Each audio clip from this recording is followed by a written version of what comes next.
Good numbing. Hello YouTube, hope you're all doing well. We're back with more Atelier Yumia. Last time we left off, we started exploring the 4th region properly, unlocking the 3 central towers, or the 3 big crystal tower things around the neighborhood whilst exploring and getting a lot of little things done. Today, we'll be finally going into the middle of all the chaos, but not yet. During the last stream, we learned that Licht knows one of our extra characters knows a little too much about what's going on and might be into a few things for himself. So we wanted to investigate that, and so that's what we're doing first. Before we do anything here. But off screen, I learned something. And I want to share that with anyone who is either thinking of playing this game or is still earlier in the game. Your accessories in this game matter way more than they did in Rise of 3. I started messing with accessories and put some decent ones on. Before, hang on, I can just show you. Let me just take off this Grace Ribbon and Crystallized Memoir and look at the stat drop that Yumia has. It's important you make accessories. Because holy shit. So yeah, I then duplicated those accessories and put them on everyone. Because that's several hundred attacks, several hundred defense. Her speed went from 300 to 1,000. Accessories matter in this fucking game. Make fucking accessories. Well, I'd argue they're more important than your weapons, but yeah, I've kitted everyone out, so now we can use anyone. And I wanted to do this, make sure everyone's kitted, even the characters I'm not really using. So when the DLCs for this game comes out, because there are 2 expansions coming to this game at some point, we can mix and match the team for those DLCs. We got any metal? Oh, absolutely. I mean, if you're playing on easy, normal, and to some extent hard, this isn't going to be a problem whatsoever. And heck, on very hard, normal enemies still aren't much of a threat. It's just bosses that kind of, creep up on me. Like when we fought Lily Boria last time, Lily Boria, murdered 2 members of my team pretty damn quickly. So it's like, oh no, you do have to actually pay attention on very hard.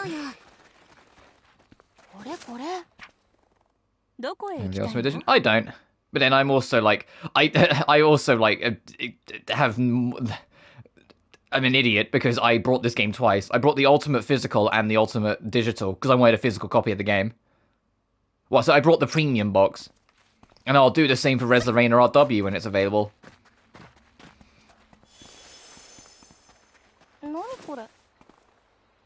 That's the saga. I mean, let's just get to this one first. Because keep in mind, it might not make much sense to keep him after this, considering his plan is to... What we know about his plan is that he wants to ultimately restore the Aladisian Empire, and we're in Aladis. If future games take us out of this region, him being like, I am going to restore Aladis in some other fucking land, it'll start to make less and less sense, you know?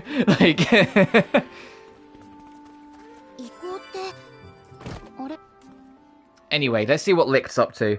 Licht is a side character, but we've learned throughout the course of the quest that he seems to know a lot more about what's going on than he lets on, and it's enough to make us a little suspicious of him. Yeah, an arc boss? Yeah, I know what you mean.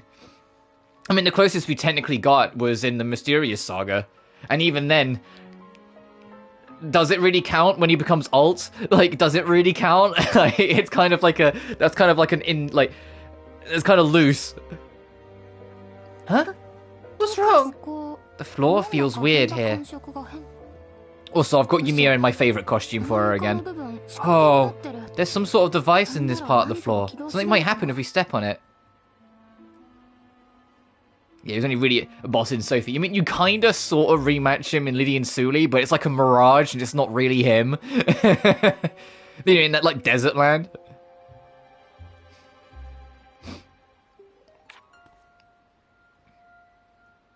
Here we go. Doesn't seem like anything's happened. That's because it's broken. And with the way it feels, it was broken recently. Could it have been Licht?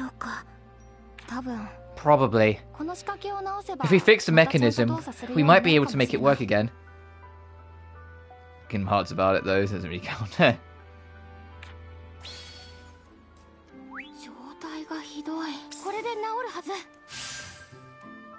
I hope we get another Atelier game that does the kind of like going into like magical realm thing. I know they kind of like, at least in Mysterious, like the whole like the back end of Mysterious does it. Lily and Sully have the Painting Worlds, and Sophie 2 has the Dream Realms. But it was such a fun idea to just basically let the like art team go batshit crazy, because it didn't matter if it didn't make any sense. It was a unique realm. You know, like, it didn't matter if it didn't, like, match the geometry of the world. It was a special little realm, so you could just make crazy, creative dungeons and environments. Is it wasn't Zelda? Yeah, fair.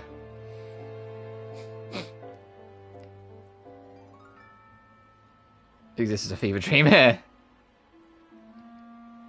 Okay, now it should work.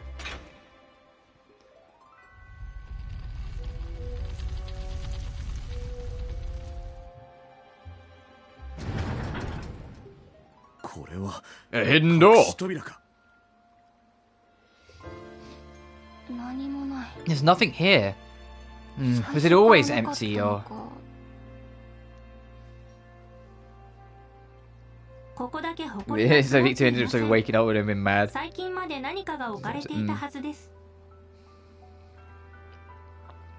I think they did a very clever job making Sophie 2 fit between Sophie 1 and Furious without feeling like, you know, like sometimes where they do like a prequel or an in-between-quel or whatever you want to fucking call it, but when you play the game, like, or witness the story that comes after it, like, you kind of sit there and go, wait a minute, this doesn't make any sense now that this exists, because it like alters things, or like, why haven't they brought it up? Like, usually in like time travel stories, that's a good example.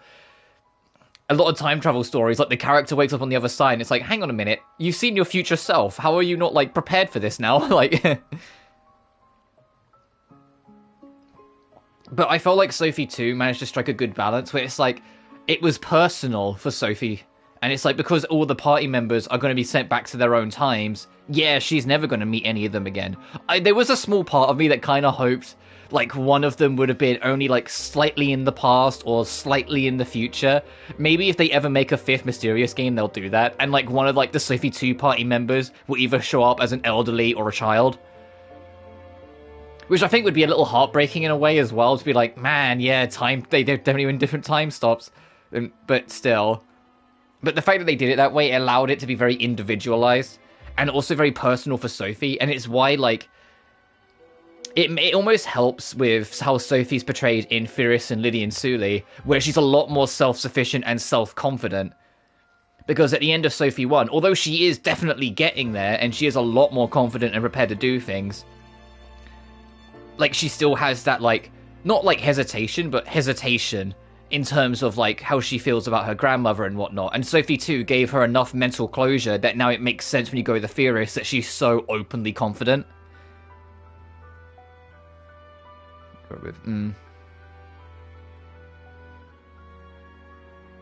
But yeah, give me my either give me my Ramazol game, or give me that Plotchta game. And I'm not talking about the fucking DLC to Sophie 2. That doesn't count as a Plotchta game. That is like an hour long. It's cute, it's fun, but it's like an hour long and then it's done, and then you're like, okay, cool. And then the extra dungeon you do for it, you unlock for the main game. I don't know, it was a dream, Sophie. This is the only area that is not coated in dust. Something must have been here until very recently. Safe to assume, then, that whatever was here has been taken. If it's something Licht was after, then it probably has something to do with the Harvest Project or Homunculi. So he was buying himself time when he made it harder for us to get in here. He must have realized that we would stop to fix the mechanism if he broke it. This isn't the time to be impressed. But he's as sharp as ever. In any case, it didn't take that long to fix it. Yeah, but it also means that Licht knows we're onto him, if he's done that.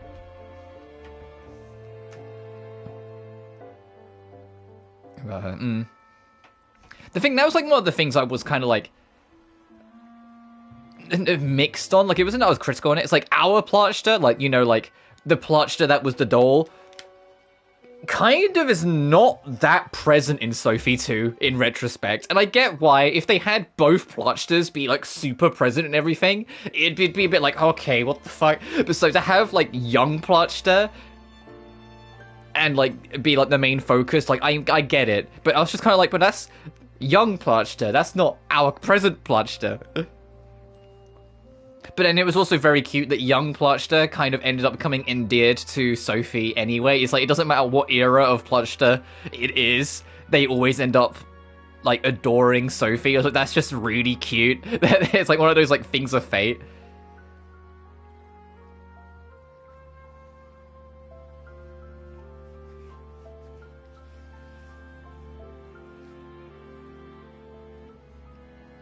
Sorry, you can tell I've not been awake much because I had to like really focus on whether that was a more than or less than symbol because it looked like an equal sign at first glance where like I'm still waking up so my vision's like ever so slightly blurred.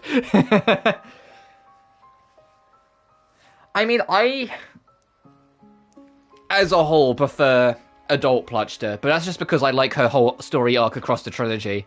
Although it's not like the main focus most of the time, it's there, and I like how it develops and grows, especially when she gets back her human form in LNS, and she looks fucking drop dead gorgeous. I love her human design in LNS. I love the design in Sophie, like young Plachta in Sophie 2 as well. I like the little bunny aesthetic they went for her. More expressive.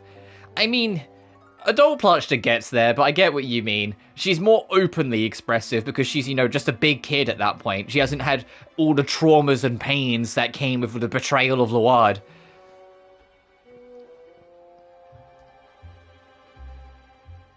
Anyway, this isn't the time to be impressed up as ever yet. Then he might still be nearby. Let's go.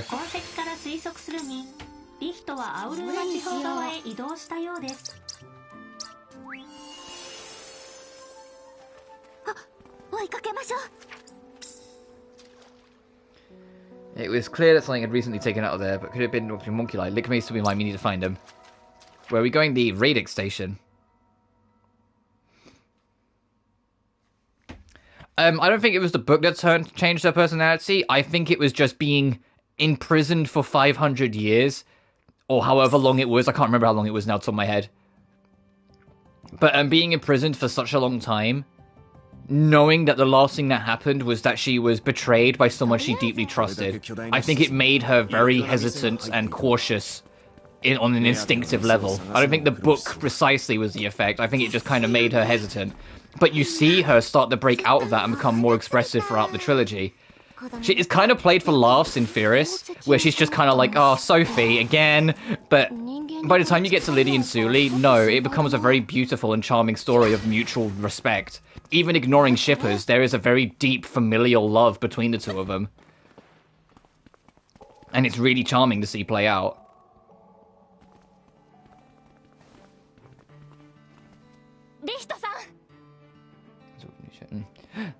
Licked!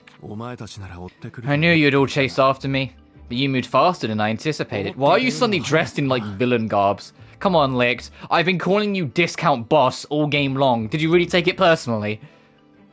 Because, I mean, come on, look at this guy. It looks like they used the same base model of Boss and then just made some alterations from Riser.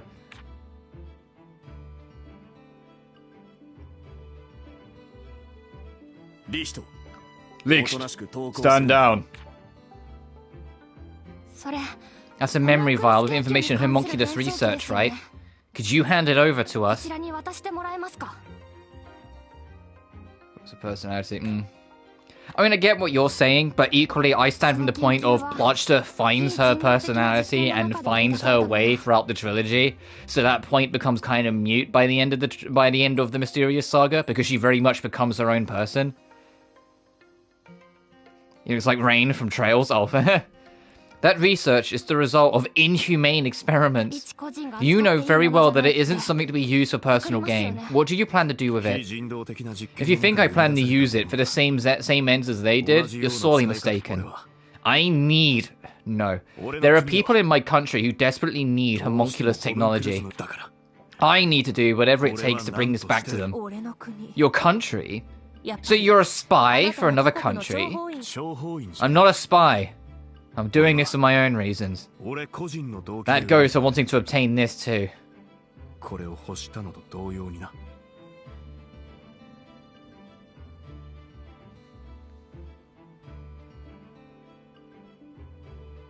Aspect of Atelier. I'm just saying that I like adult Plotchta more than young Plotchta, and I like how her personality develops and grows as a whole more than just the quirky, like, high-spirited girl from Sophie 2. It ain't that deep. Nah, no. And what reasons are those? If it's something stupid, I'll cut you down. Alright, Rootger, let's hear him out first before we immediately go resort to violence. We might be able to talk him down for this. Where I'm from, there are countless individuals suffering from an unusual disease that renders them unable to gain consciousness after birth. You mean stillbirths? Fucking Jesus Christ, you're talking about stillbirths in an Atelier game? No. These people remain alive. However, their souls lie dormant. No. We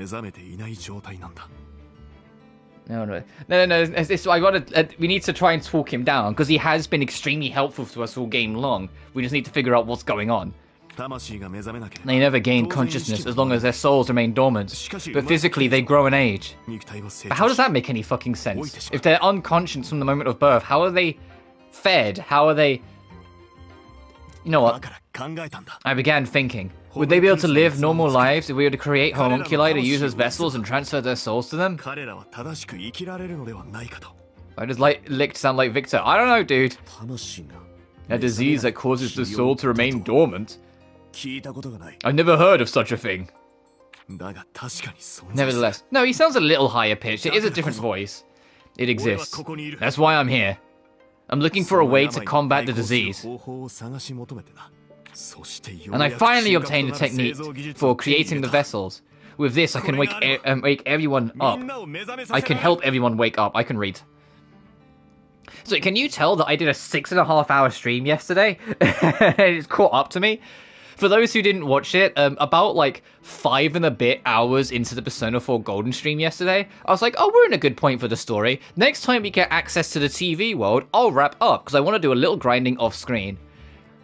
Little did I know it was going to be all cutscenes and miniature events from this point onwards for like the next hour and a bit. So keep in mind, at like 5 and a bit hours in, I said I was getting ready to wrap up. The stream is 6.5 hours long. The last hour and 15 minutes was me just desperately trying to get to a point in the TV world so I could wrap up, and the story kept on intervening to be like, oh no, you can't go to the TV world today, we got to do cutscenes. And I was just like, please.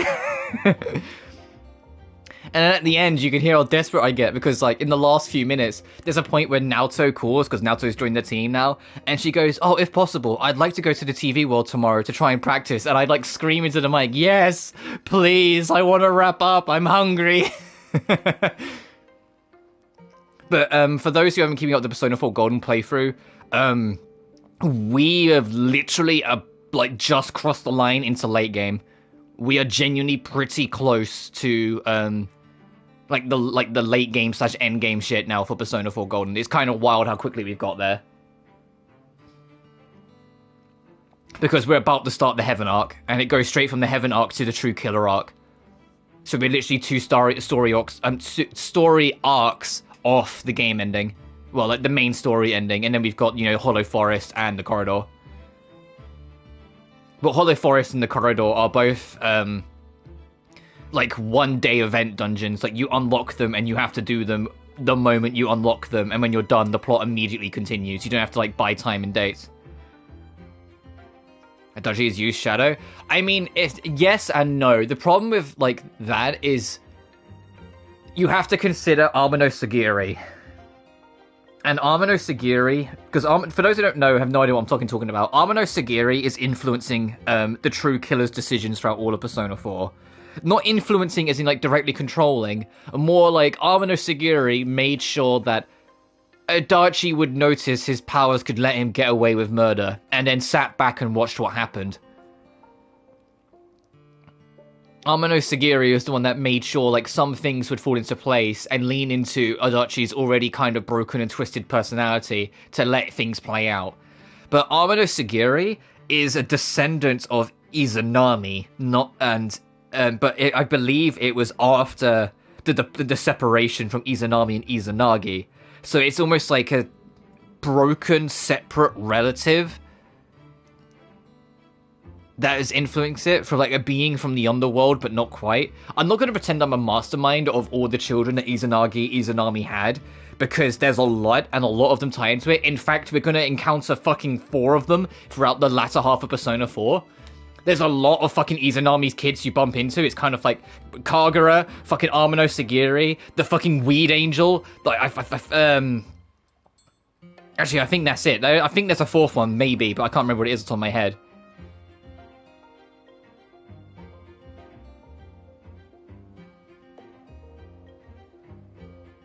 I'm gonna go with her.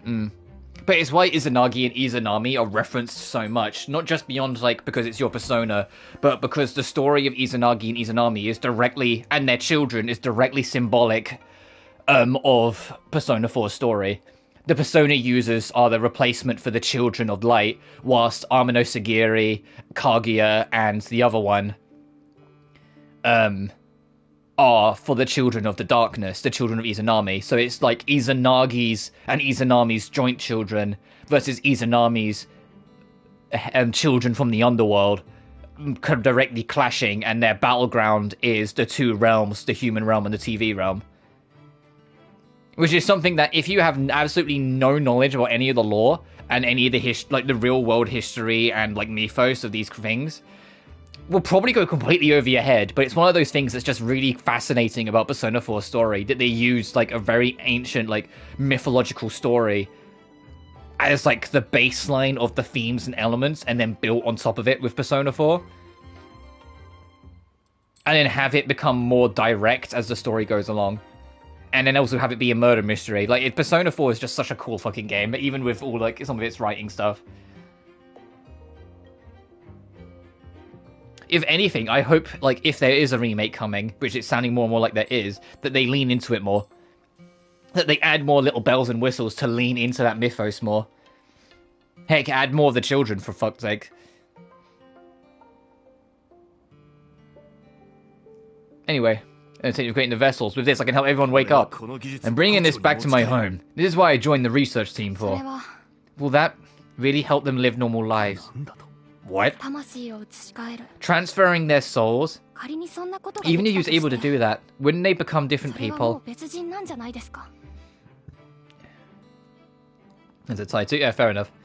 Also, yeah, the point Yumiya's making here is like, hey, Nina is a homunculus who was trying to be who was designed to try and be a direct replacement for Dr. Marina's daughter, but Nina became her own person even with the soul transfer. Are you trying to convince me to stop by telling me that my methods are wrong? You, who are just as guilty of using the forbidden art of alchemy. That's... I have only been permitted to use it for the sake of the survey. If you want to use the information techniques you've acquired here, you have to follow proper procedures. So, Licht, please, let it go. Yumia Leisfeld. Alchemy is not a privilege reserved solely for you and you alone.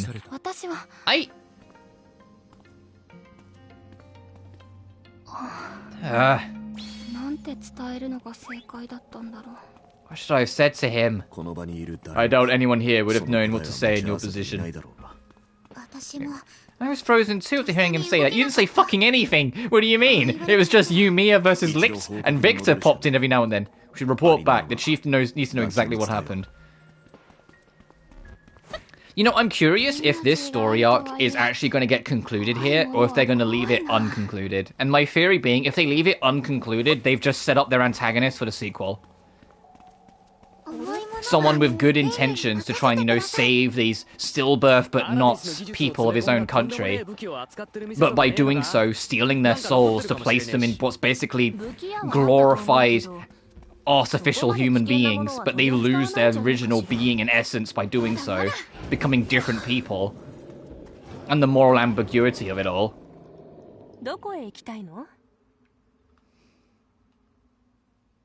Alright, now the thing is, there is 2 quests, the main quest and the pioneering quest, directly stacked on top of each other, so we could trigger glorified plasters, yeah. So we could trigger either or at this point. So let's see which one we trigger. Because it's either going to... If they start talking about the tower way over there, it's the main plot one. If they start talking about Licht, it's the side quest. Let's see which one we pop.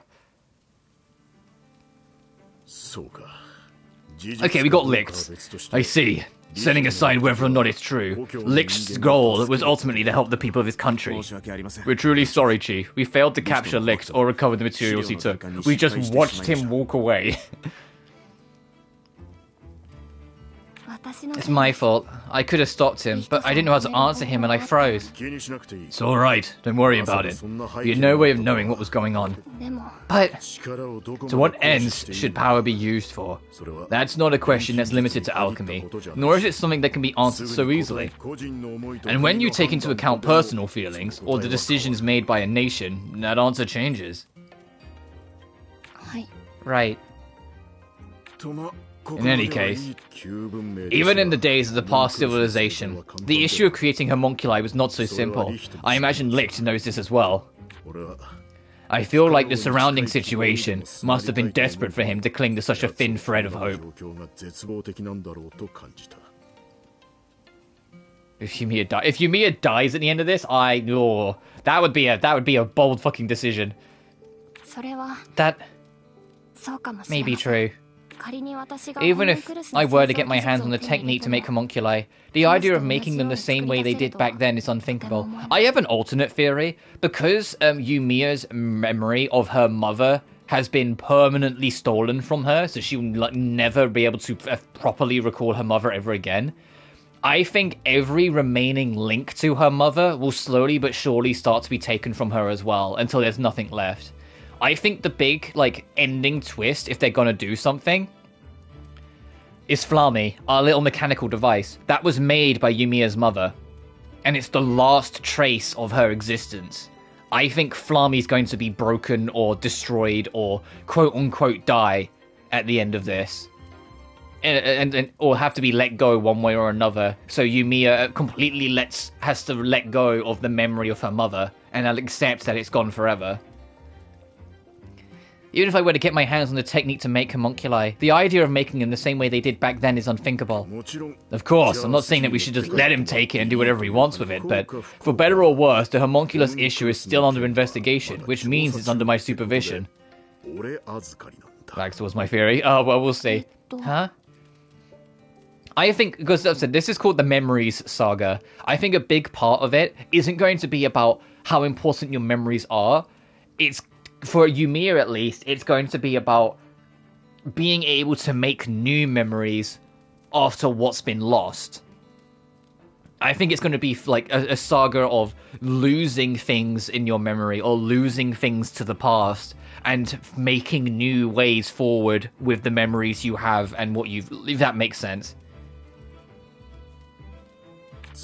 In other words, Yumiya and Nina, you are an alchemist and a homunculus. How the situation with Licht will be handled is up to you. I can't take responsibility for what happens, even if you end up regretting this. Taking responsibility is my job. You don't need to worry. More importantly, if he's planning on fleeing the nation, you should be able to catch him at the shore past Skura Hill. I'm counting on you. And now it's going to trigger the plot cutscene because it's right on the same plot. Erhard! Oh, how are things progressing? Pretty good. You gained access to the laboratory in the center of the city. Means being gone some questing. We thought we'd come back to report to you and rest up. I am curious, though, if they're going to follow the trend of the Secret Saga and focus more on Yumiya and make it Yumiya 2 and Yumiya 3, or if they're going to be more like some of the other sagas and make it more like New Face, etc. And the reason why I'm curious about it is because, for those who don't know, Yumiya is the fastest selling Atelier game ever. And if we learn anything from Ryza 1, people being attracted to a character and it's selling really well can influence the decision-making process a little bit. I'm not saying that it will decide for them, yada yada, but yeah, I think if Ryza 1 had sold about as well as any other Atelier game, maybe it would have been a different protagonist instead of Ryza 2. But obviously we don't know what happens behind closed doors. But Yumia is the fastest and currently best-selling Atelier game, period. It did phenomenally well, and I'm very happy that the series has continued to grow. Before we come back to report to you and rest up. Understood. So I am curious if that will influence at all, if they'll lean more into Yumia in the future, or if they'll have a different protagonist.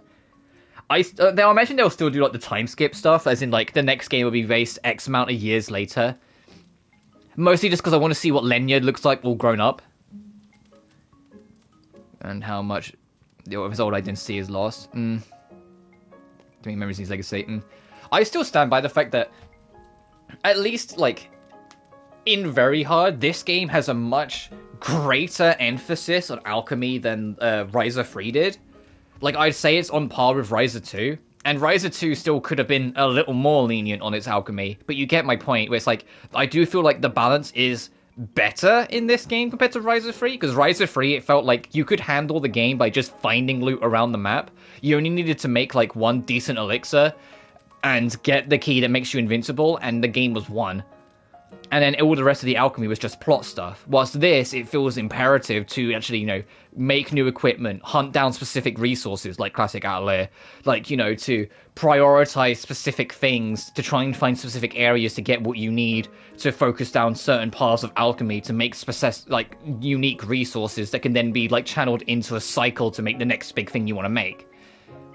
It also has plot stuff alongside it. The only thing that I personally am not the biggest fan of when it comes to like plot alchemy, and this has been a thing since either Lydian Suli or Lulua is one of the two. I can't remember which one it was that first did it because it's been a while, but there's no quality requirement for plot alchemy anymore.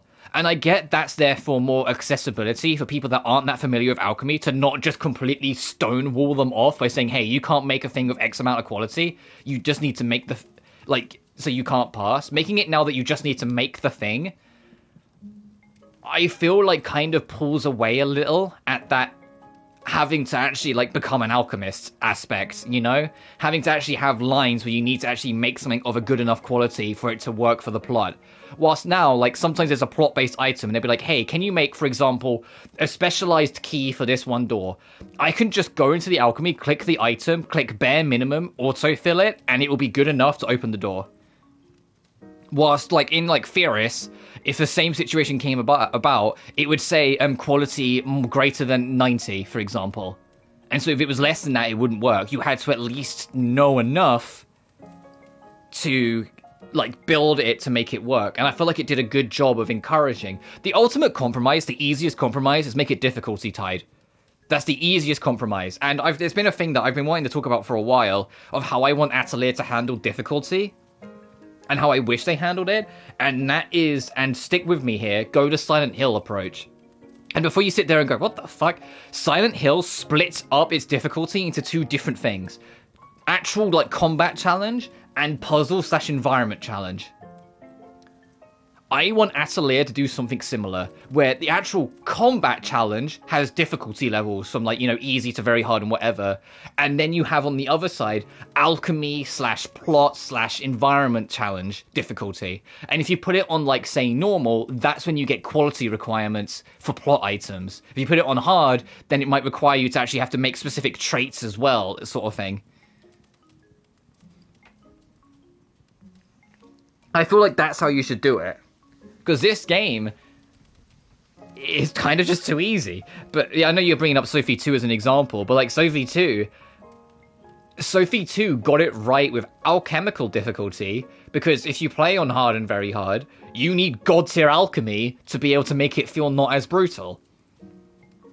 But the problem with Sophie 2 in that regard is that it was too much. You go up from normal to hard, you fucking notice the difference immediately. You're like, oh, holy shit. Like, suddenly it goes from manageable to radically out of control. And that's not even acknowledging very hard.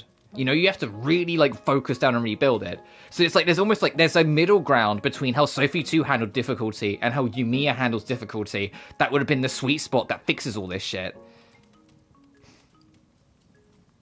Insufferable. But that's what I mean. Like, that's where you'd have the split, where you could have combat difficulty be one thing, and alchemical / exploration difficulty be a separate thing that you should be able to toggle. Like, if you are having a hard time with the alchemy, you should be able to lower it to easy, and it not only make the alchemy system less strict, but make it that maybe you get more resources when you pick up stuff in the field. You know? Maybe, like, your average quality of the resource you pick up in the field is also a little better. Yeah, we completing it very hard. Doesn't mean I haven't messed with it. I love Sophie too. Of course I mess with all the difficulties to kind of get a feel for it, because I want to do a very hard playthrough at some point. But if I'm going to do that, I want to make sure I can actually do it. So I did some practice and fucked around. Because once every single Atelier game is done, so we're talking after Res Lorena RW is out and I've done it, the next time we come back to Atelier, I want to revisit the Mysterious Saga. I want to revisit all of them. And I think it will not only be fun to redo it, but in opportunities where I get the in situations where I get the opportunity to mix it up and do things a little different, I want to take it. Like, Sophie 1 would be, like, the most, like, just play it straight, because it was my very first Atelier, so I think the playthrough will be different enough now I'm on the opposite end of the, like, spectrum of knowledge, to just, like, it'll be a different playthrough, because I'll just know what I'm doing better. You do it, which means you'll procrastinate. Well, yeah, we'll see. For Theoris, that one's easy because I can just go after a different ending. For, like, Theoris, my goal with Theoris to mix it up is I want to fight Sophie, which means I need to be a lot stronger and have a lot better alchemy by the time I get to the exam hall, which means I'll try and do all 5 tests instead of just 3 of them. Which, now I have better knowledge of the map for Theoris, that should be doable. I know where all 5 of them are. The only one that's awkward is the one up at the snowy mountaintop, because you exhaust so quickly. So you have to kind of book it up there. Because Theoris will just get exhausted really quickly. But if we can do all 5 against a good level, we might be able to get into a decent position to, like, fight Sophie at the end of the test. And then I'd go for a different ending, because I went for the Leonie ending originally, so we'll go for a different one. We might go for... Oh, what's her name? Theoris' not posh girlfriend. Go for her ending.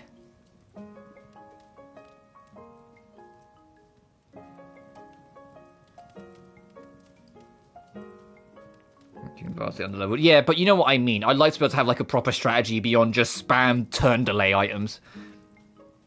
Liddy and Suli would probably be the most familiar, because there's not much you can change in that, especially because I got the true ending on my first playthrough. I think the only difference would be is that I would make more of a point to mix up my team, because my team became, I think it was Suli, Theoris, and Sophie very early on, and then just stayed that way for, like, the whole game. So, like, for that one, like...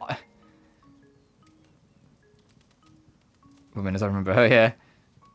So, like, that one, I would try and, like, you know, give Suli more screen time. I would try and use ult more, you know, things like, I'd mix up the party more instead of that. And then Sophie 2 would be, I'd do it on very hard. I'd get my shit kicked in, but I'd do it on very hard. Fierce is adorable here. But that would be my plan. So it's not going to be, like, immediately, because, like, after Yumia's done, I want to do Shaylee, obviously. I want to get the Dust Saga done, because I'm loving the Dust Saga so far. And then there's 2 expansions for Yumia coming that obviously I'll cover when they come out, like I did the Rise of 3 DLCs.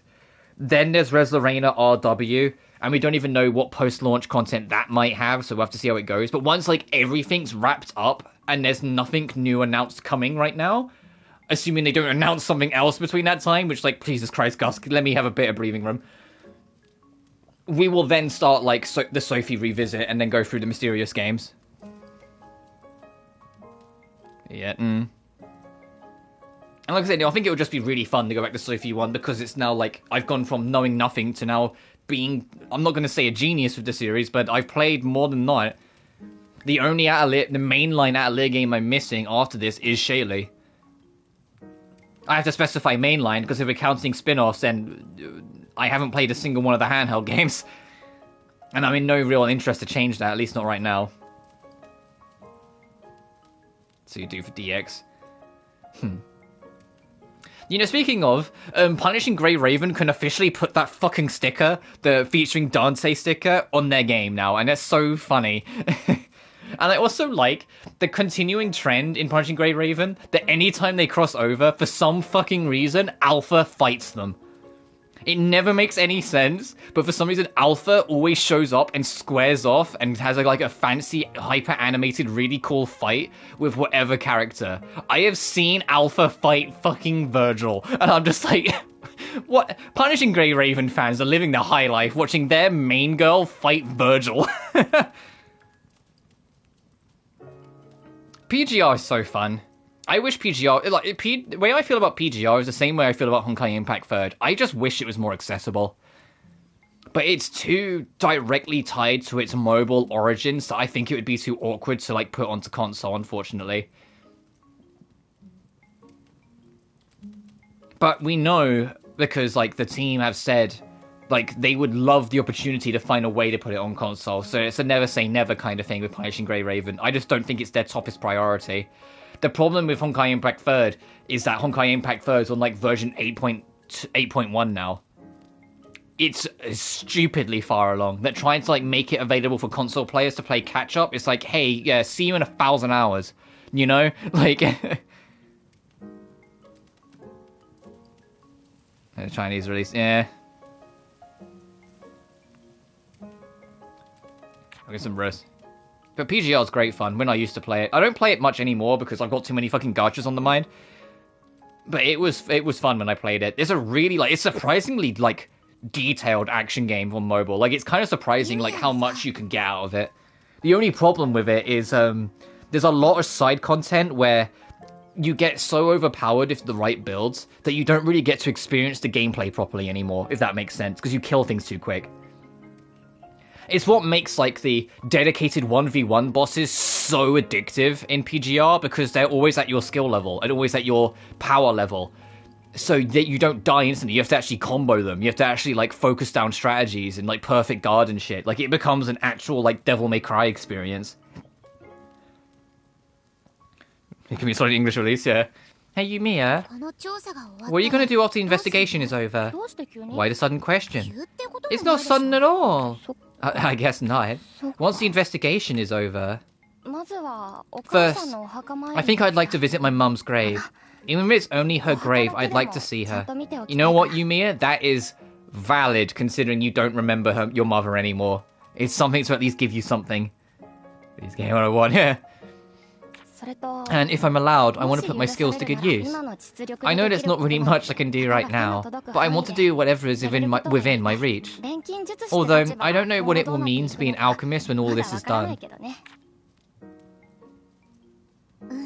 I think that's great. When things calm down, I need to tune Flammy up a bit too. I vaguely remember Flammy having even more functions a long time ago. Improper modifications may result in all of Flammy's valuable memories being erased. Somebody give me fat. No, I get that. It's fine. Are you that worried? Every member of my family that has passed has been cremated. And my grandmother's ashes were spread in Yorkshire, where she was born.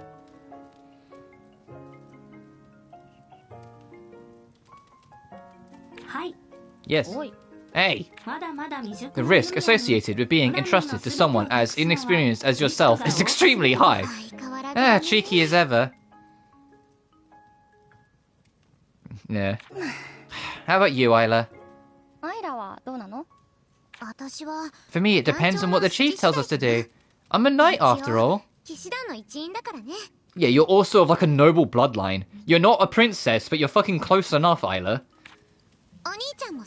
You too, right, Victor? Yes, but that's not all. Dura is still suffering from the effects of the disaster. There's a lot we need to do to restore things to normal. Hey, I wonder if we'll go to Dura in one of the sequels. Yeah. What about you, Lenya? Is there anything you want to do? I'd like to tell the rest of the Flume clan about Aladis and the Silver. Yeah, both Victor and Isla, they're not royalty. They just come from, like, aristocrats. They come from, like, noble bloodlines. Like, they're not actually like prince and princess. They're just come from like rich, noble backgrounds, which is why like I kind of treat her as one. Because she has that nobility. So more duchess than princess, yeah.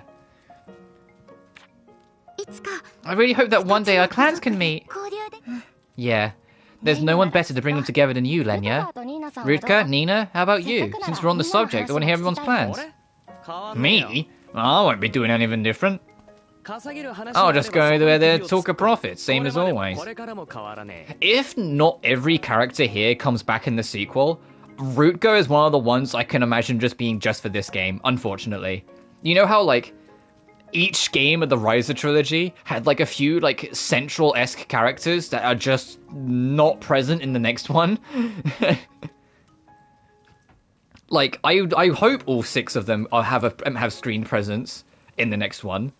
But I feel like if anyone gets cut short to make room for new characters, Rutka is the easy write out because he just goes where the money is. So if the money's not in the next story, he just won't show up, you know? They'll just mention him or something.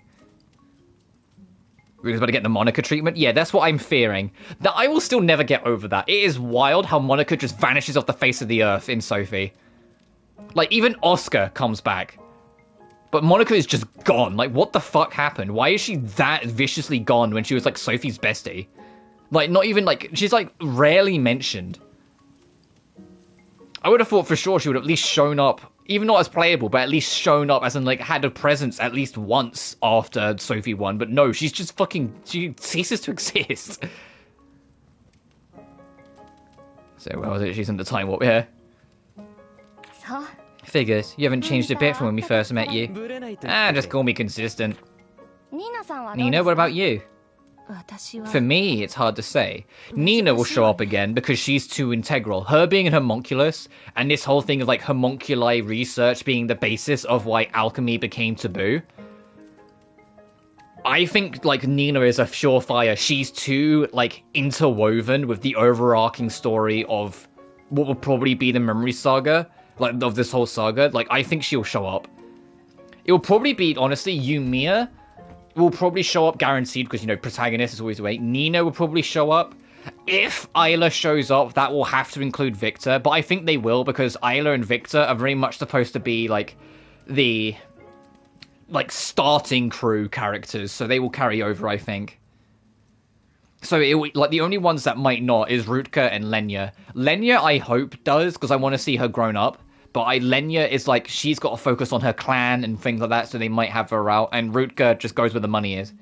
I don't think Yumi is going to get killed, but we'll have to see. It's hard to say. I'll wait and see what the chief instructions are. I imagine we still have a lot to talk about. And after that, well, I suppose I'll return to mercenary work if I can. If we build for Oblivion Remake? Yeah, you said before. Speaking of Oblivion, and well, by extension, Microsoft's publishing, for those who don't know, Microsoft just announced a full remaster of Gears of War 1 is coming at the end of August. It's only $40, and it's on PlayStation. It's coming out to all platforms, which means it's, unless you really want to count Microsoft Flight Sim, only Halo now that is yet to make the jump. Even if we didn't know about the contract shit, it's basically like a shoo-in. Halo's coming. Microsoft are going third party, and Halo is going to go multi-platform soon. And the fact that this was announced before Summer Games Fest, not during, means that there's a good chance that the Halo like going multi-platform will be announced at Summer Game Fest in June. Because Microsoft would want to save their biggest announcement for, like, the super big event that will have 1 million eyes on it. Not a random Twitter post.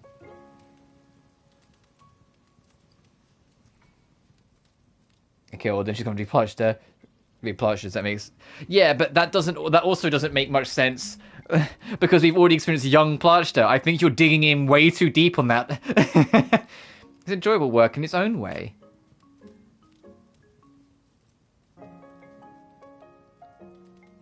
Doesn't need to. It sounds like we'll all be going our separate ways. It's a lonely thought, but there's no need to be sad. The days we spent together won't disappear. Well heard. I will still need to see this investigation through to the end. It won't be much longer. I am curious, I mentioned before, like with these DLCs, how they're gonna do it.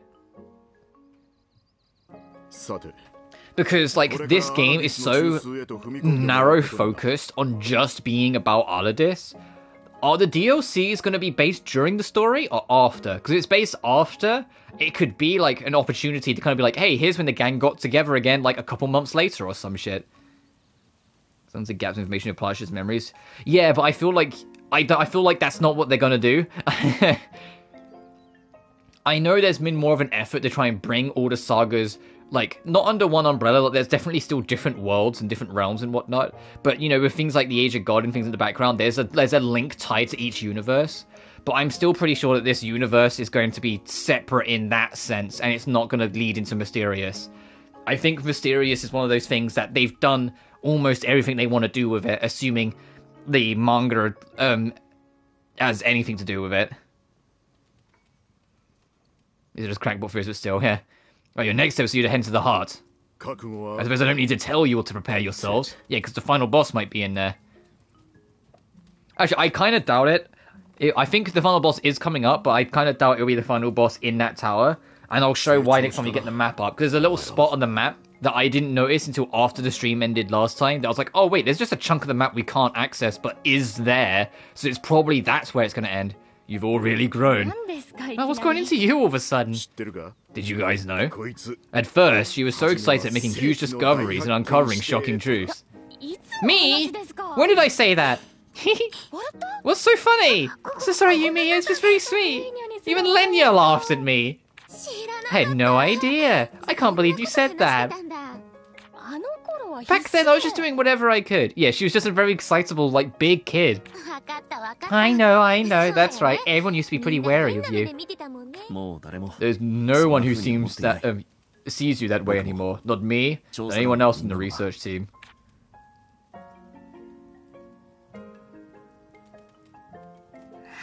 I know. I don't think there's anything left for me to add. You guys get going. I'll be waiting for good news. You know what is really cute that shows Yumiya's growth as well?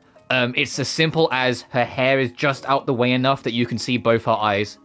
When the game starts, her right eye is completely covered, and I've only just noticed it. But like, at least at some point on the journey, her hair, there's a split in her hair now, so you can see her other eye. She's learning to see more of the world with both her eyes instead of kind of hiding it away. That's actually kind of cute.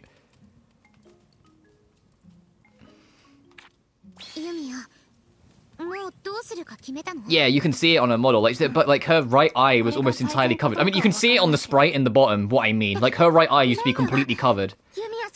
But like, as it's gone on, her right eye has become less covered by her hair as she's like finding more confidence and finding her own feet in the world. But yeah, on the map, I noticed this. The fucking Lacuna Castle is over here, and I'm like, that sounds like a fucking final dungeon if I've ever heard it. That there's a castle over here. It's like, we'll be going in there for the main part of the plot, but let's go find where Licht's got to. Oh, Licht is... Oh, he's literally on the beach we started at, huh? Alright. Yeah, he really is about to go leave.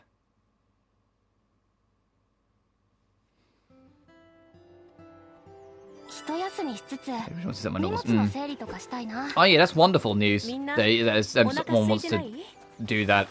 I think take it wholeheartedly.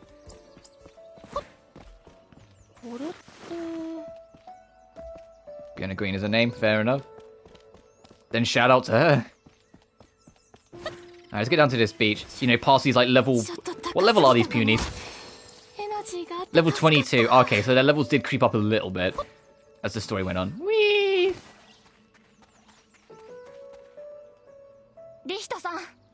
Licht! So you found me. It's not the way I'd prefer to do things, but I'm prepared to battle.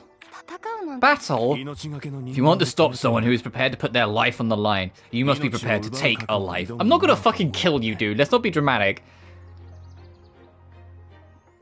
17 followers, fair. Licht, as a homunculus myself, there's something I want to say to you. For the people living back then, the mass production of homunculi was grueling. The path you walk is long and treacherous, but if you're acting in the hope of saving the people you care about, I won't stop you. Thanks. I won't give up. Licht, I pray that you will succeed. Even if those materials aren't useful as is, I hope they will help you find some way to save your people. And I hope you'll be able to use those techniques in a way that feels right to you. I see.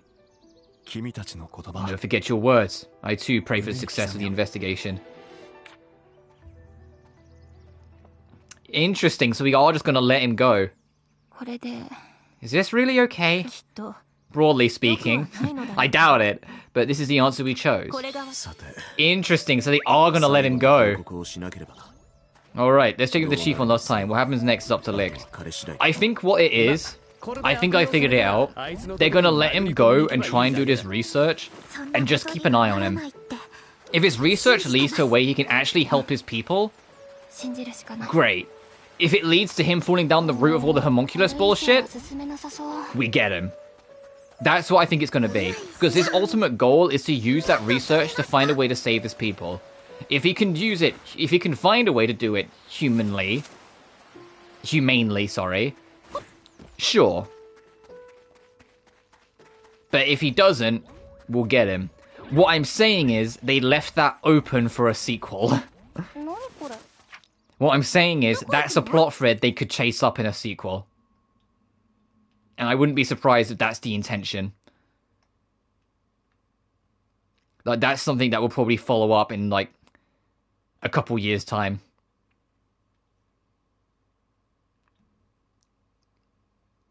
Oh, heck, maybe fucking next year of how quickly these games fucking churned out. So yeah, let's go back and report this.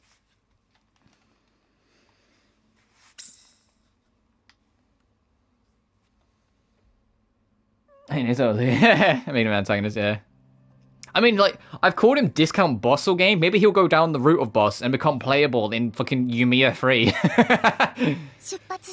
Like, maybe he'll have, like, a huge growth and change of heart throughout it. But, yeah, I am very curious to see where they go next with that. But I can see what they're doing. I think I can see what they're doing. I think that's about leaving it open to see where it goes in the sequel. For light, by the way. Oh, fair enough. It's going to be either his research will ultimately lead to a way for him to help his people, happy ending, or he'll fall down the route of the alchemist of yore and turn into homunculus to, like, build, like, replacement people, and then we'll have to step in and stop him.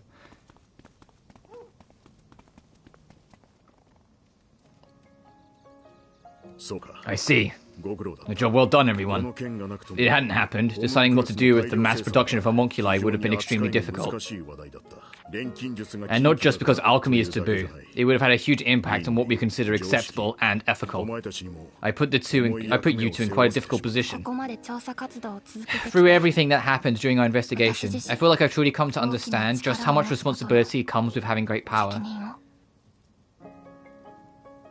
I'm assuming that's a Trails character. You're using alchemy to once again make this continent into a home for people to live in. As with any tool, the important thing is how you use it. I think your alchemy is warm, Miss Yumia. Oh, Lenya. Me too, I like your alchemy, Yumia. German for dark or black. Oh, right. Yeah, but that's always two on the nose. I kind of like it when it's ironic names. It's kind of like how Light Yagami in, like, Death Note is, like, objectively the bad guy of his own story. Like, you know, his name's Light, and it's like, no, he's absolutely the fucking villain here.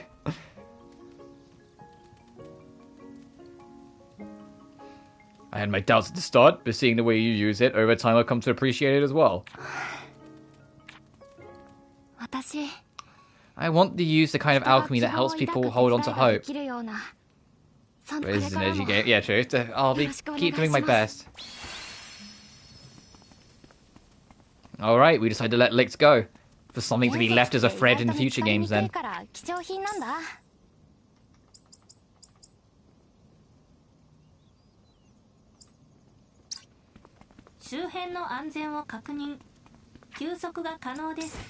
No bleach, yeah, no.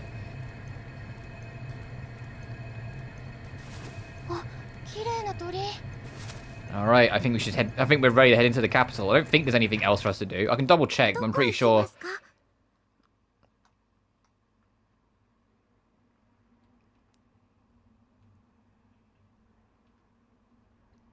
Yeah, I'm pretty sure we've done everything we can do. Because the question mark quests are random. They respawn, so we don't need to worry about them. If it's an exclamation point, we need to go do it.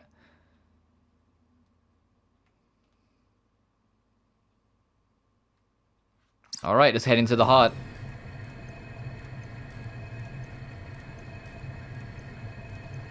That's the point of the game over here.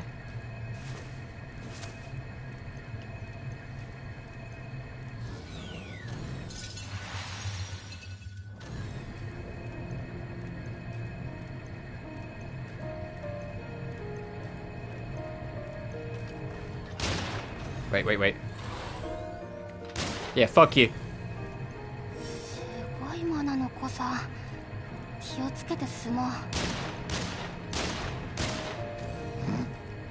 Sorry, they fucking... being able to do a fucking hit and run in Yumia never gets old. It's so stupid.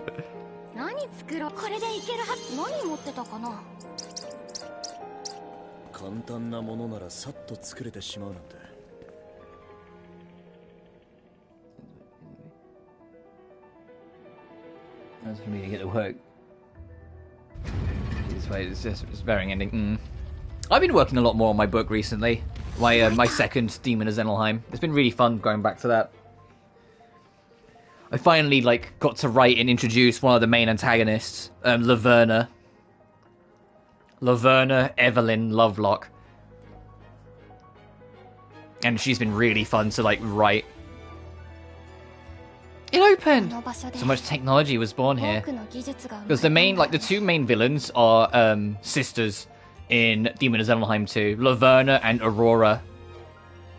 Aurora is a professional assassin who's more of the action over words, whilst Laverna is the manipulative mastermind who knows how to get where she needs to get to and get what she wants.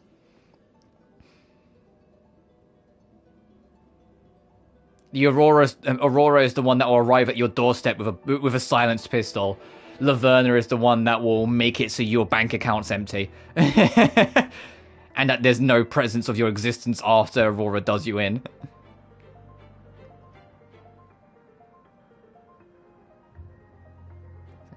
I'm aware of Bioshock. I've never really sat down and played the games properly, which you'd think I would have, being a System Shock fan, but I just never got around to it. Around the time I was interested in giving Bioshock a go properly, Infinite came out, and although people liked it, it felt like there was a lot of mixed reception around the story. People weren't amused by every aspect of the story, and a good friend of mine who loved Bioshock really didn't like the latter half of the game. He felt like the plot twist and where the story went was kind of rough, and it kind of put me hesitant on it. Oh, I know Andrew Ryan, but Ryan Andrews, that's kind of on the... Yeah, that's a bit on the fucking nose. That's like Herlock Sholmes. It's alright. Yes, and similarly, many evils. I'm starting to get nervous. Yeah, me too. Even you, Victor? Oh, you never get nervous. Vesper's dead will fight again soon, so I have no doubts he will show himself before we come face to face with Basilius. Yeah, I think we're gonna fight. We're gonna have our final showdown with Dragon Kiryu here. And then Basilius is going to flee off to that castle, and the castle will be where the game ends. He's here, I just know it.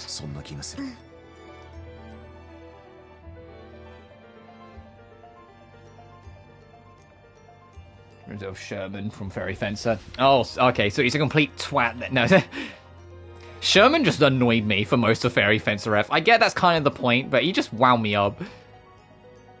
Yeah.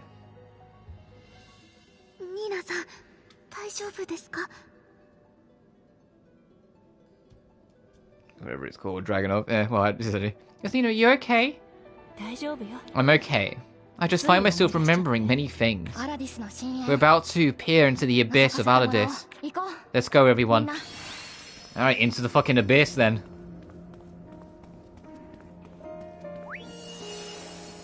The first Imperial Laboratory.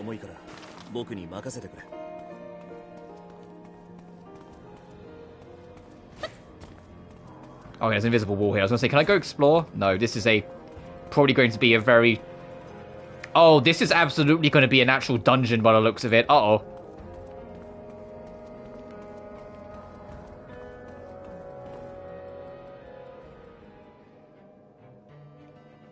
Genre series, each character and aspect of me with some capacity. I'm similar like that. Every character I write is either who I want to be, who I fear I could be, or who I do everything in my power to never be. So they all come from parts of like my conscious thoughts or fears or hopes. And because I can apply a little bit of me to them, it allows me to, it's like for me personally, I feel like it allows me to explore them more. It's so nostalgic being here. The laboratory looks different, but I can see remnants of the past here and there. Based on the flow of mana, it seems like there might be a circulator at the top of the building. If you want to head up, we need to use this device. Does it even work?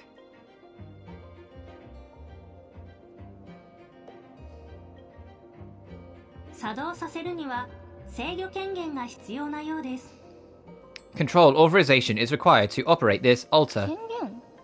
Authorization? To explain it in a way that you will understand, you need to collect 3 keys. The first part wasn't necessary, but I see. The keys are in this lab, right? It seems so. Then let's start looking. Remain vigilant, everyone.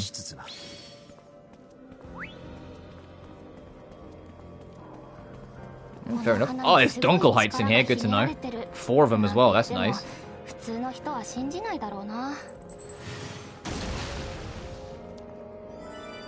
Oh, finally, meteorite ore. Now we can actually, I think, yeah, we can make, I want to say we can make some of the last items we need in the recipe book.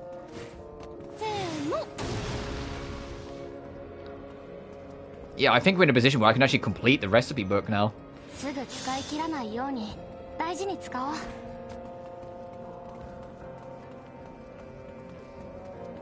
Oh, this is absolutely, yeah, look at the objective markers. Alright, time for our, like, well, I said, I think the castle might be the final dungeon, but time for, like, potentially one of the last dungeons.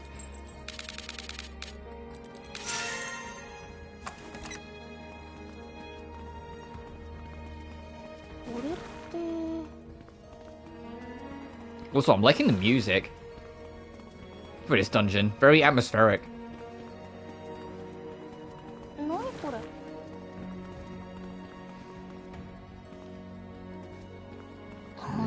Oh, fair enough. And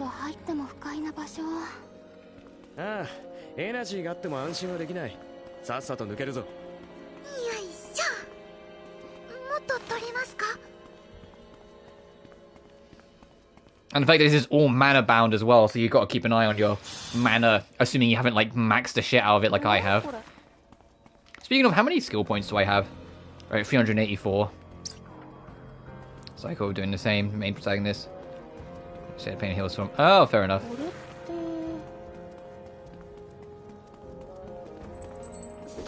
Oh, this is a lift, okay. To get to that.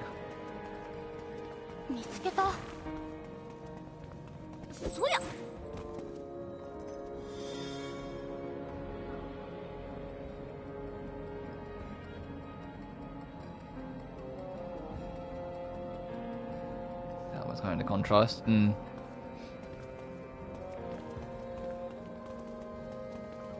Oh, interesting room. There's something floating up there. What kind of room is this? This is probably a lab for researching the creation of matter through alchemy. That's kind of contrast. Oh, fair enough.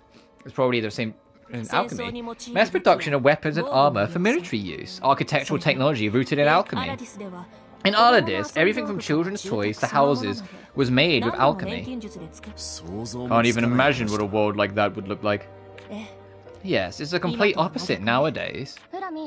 Flammy, are any of the control authorizations here? Novel I've written. Yeah, that sounds like it. It's fair enough, dude. It seems to be one stored inside of this box-shaped device.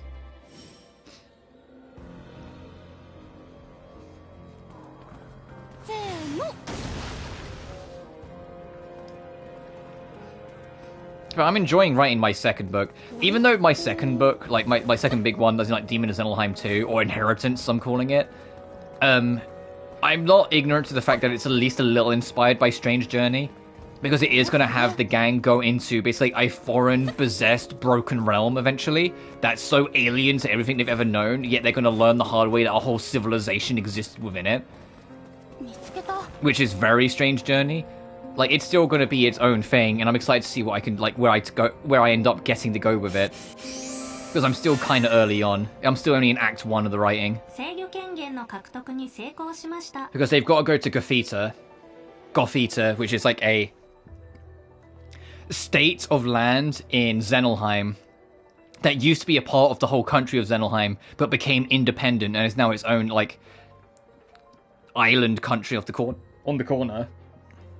They've got to go there because they're trying to find Laverna's research base to find out why Laverna and Aurora are after Lulana so much. Lulana being one of the main characters, a girl who was found chained to a wall in the sewers during a mission.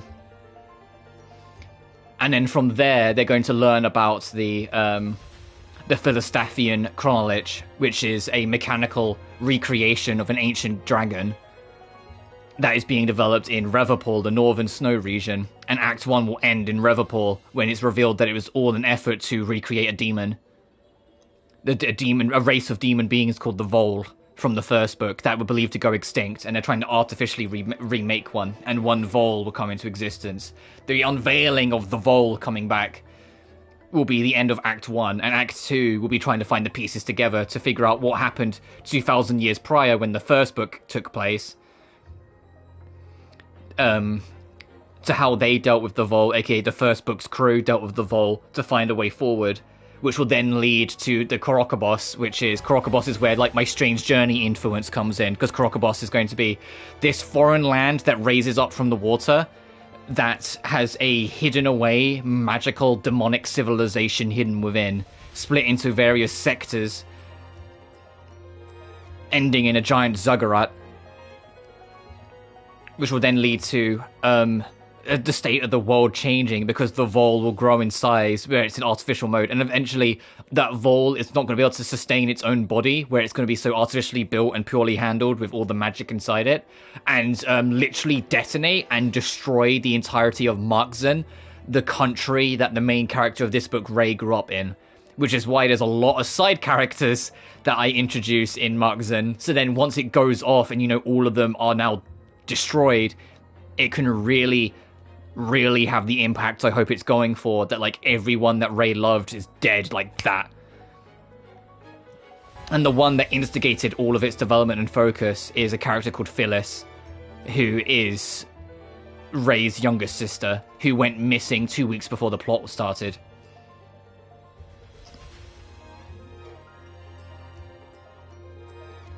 And then the third book will be another 2,000 years past that, when humanity and civilization as a whole are on the cusp of dying. Because a main part of, like, the trilogy that I want is I want to show the birth, stagnation, and death of the magic of its the magic and humanity of that world society. The birth being the original demon of Zenelheim, the stagnation throughout Inheritance, and then the death in the third book, when I eventually get to that in, like, fuck knows how many years. Control authorization successfully acquired. Give me a second, but it'll be a world without light. Like, to justify the existence of fake light. Oh, fair. Great. You know, this place really does have an artificial feeling. There's nothing here but absolute necessity. And it's been fun to write the 3 books, because Demon of Zenelheim 1, being based 2,000 years in the past of, like, our modern day, allows it to be, like, a very traditional fantasy book because of magic and monsters. The second book being based 2,000 years on the year 2000, but in, like, a sci-fi fictional fantasy, allows me to make it like a modern day story, but with some fantasy elements interwoven and some sci-fi aspects interwoven, but without completely leaning either way. And then the third book being based 2,000 years in the future allows me to make that a full sci-fi fantasy. So I get to cover the fucking spectrum across the trilogy. And that alone is really exciting, and it keeps it fresh for me, that it's not just 3 fantasy books, you know? Like, it's been really fun to write them. Like, I've had so much fun writing Demon of Xenolheim. It's been a dream project of mine to write it since, like, I was, like, 11 years old. And the fact that I've, like, since I turned 20, has slowly but surely been working on this trilogy, and it's coming to life piece by piece, has been so gratifying for me. I just need to publish Demon of Xenolheim 1, but once I do, I'm in the mojo. Now I need to get, like, on to second book, and you know what I mean? Like, I need to start get it moving.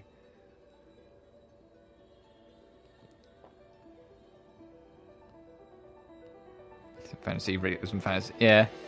After the Demon of Xenolheim trilogy is done, though, it's not that I'm going to have every book thereafter be in the same universe, but I'm probably going to have a few references here and there. Like, if I make something completely different in a different world, there might be a character that has a similar name to a character from Demon of Xenolheim's trilogy.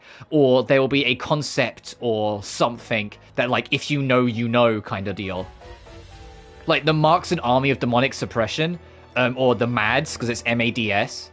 I might have something else have the anagram of MADS in, like, a different book later on, but obviously the letters mean something different.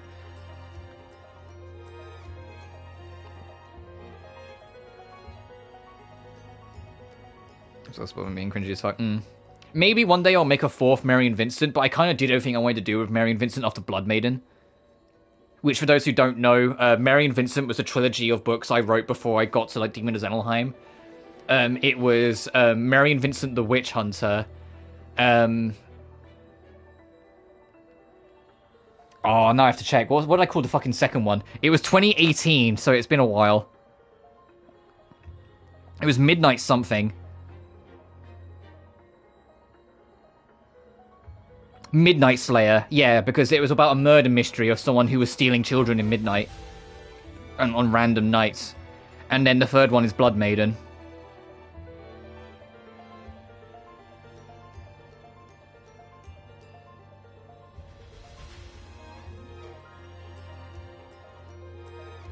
His mind was on first person, whereas how bad I am at first person.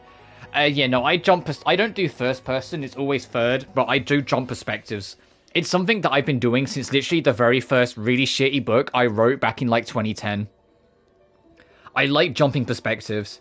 It not just being, like, having the story not just be about, like, one person's perspective, even in the third person, throughout all of it all. The original story I ever wrote, it was a story of two brothers separated at birth, and every even-numbered chapter was focused on one brother, and every odd-numbered chapter was focused on the other one. And it ended on chapter 21, because one brother was more of a protagonist than the other one. So the one that started the story was also the one that ended the story. But obviously, at that time, I was very ill-experienced. And so if I ever go back and read it, ignoring the fact the whole story is less than 20,000 words, which is just, fuck, Jesus Christ. I look back at that and I'm just like, oh, wow, that's tiny. Most of the secondary protagonist story eventually kind of became nothing, because it's like, I kind of couldn't keep it up. But, like, in Demon of Xenolheim, of the story's 52 chapters, well, it's 50 flat chapters, but there's a prologue and epilogue.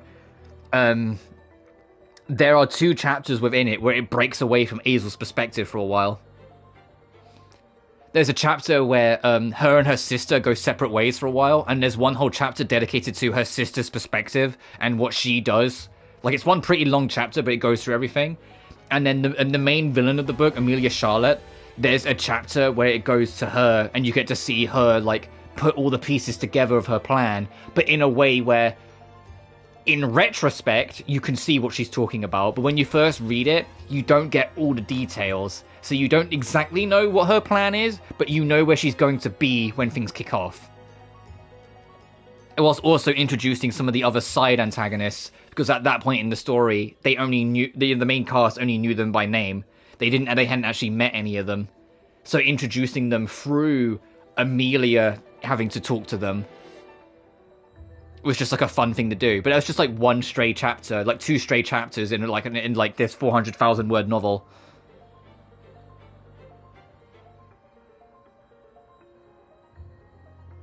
First person, but I'm horrible at first person. I thought it sounded condescending. I mean, yeah, I've learned a lot from what you told me about how you like and don't like stories. You like making sure the audience have all the information that they need all the time. The only problem with that is, yeah, if you get too caught up in that, it ends up coming across like you're either repeating yourself too much or you're assuming the audience can't put two and two together. Like, there's nothing wrong with that style, you just need to, like, be careful how you handle it. It's like anything. Like, there are shortcomings that you can fall into if you're not careful with it. Because, like, yeah, the audience can fucking read. You know, the audience can be like, oh, if this has happened, that probably means this has happened. It's like, it's subtext. It's like I say, it's the thing that's in between. I mean, yeah, you can have the repetition be intentional as well. If it's about, but the having repetition, you have to be careful of. Like, if it just feels like you're just repeating it because you want them to make sure they keep up. Like, the good example, what I mean, would be like Groundhog Day, where something changes in every loop. It has the same start on every loop, the same middle piece, but there's little things that change. So in the repetition, it's up to the audience to notice those changes that have happened. Obviously, that's just one example, and not like the end-all rule of it, but you get my point. Anyway, enough talking about my stories. Let's get back to this game story. You know, this place really does have like an artificial feeling. There's nothing here but the absolute necessities. I would like to get this dungeon done today, because I feel like the castle's where the game's going to end, so we'll probably finish the game next time we play it, if we don't today. And this 8 from... Go for my own imitation, yes, 8 from... I don't know how to pronounce that. Haruhi Suzumiya. But fair enough. Been restored in a way to focus only on mana-powered functionality. So you mean they weren't able to do more than this? Oh yeah, if they coulda, they would have made a huge army of mutants and wiped us all out in one go.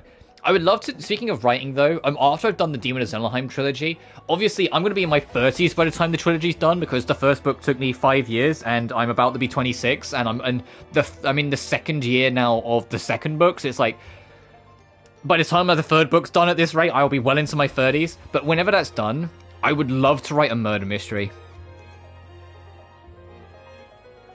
Okay, so I wasn't too far off the pronunciation then. Haruhi Suzumiya.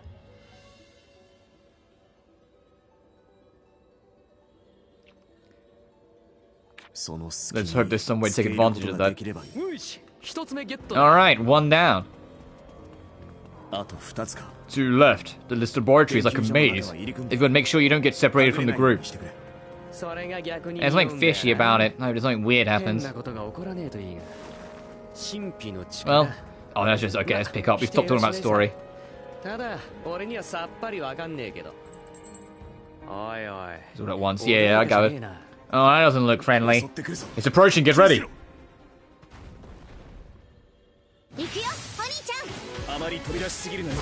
Isn't this just a fucking faceless monster level 85? I was gonna say, isn't this just a mana monstrosity that we fought outside? Either way, it's probably gonna die now. Very hard mode, by the way.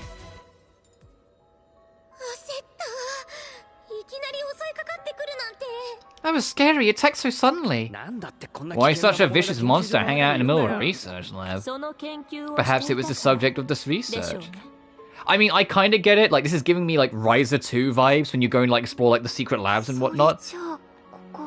But this is all like, but the trouble is that both Riser and this, in different aspects, are exploring ancient alchemy. Riser 2, you got to hear more about it, whereas Yumia were exploring it a lot more directly. Especially considering the old emperor of the evil old alchemy is still alive, potentially, with Basilius. You mean they use this room to research monsters? It may be more accurate to say that they were researching all living things. I think I've been in this room before too.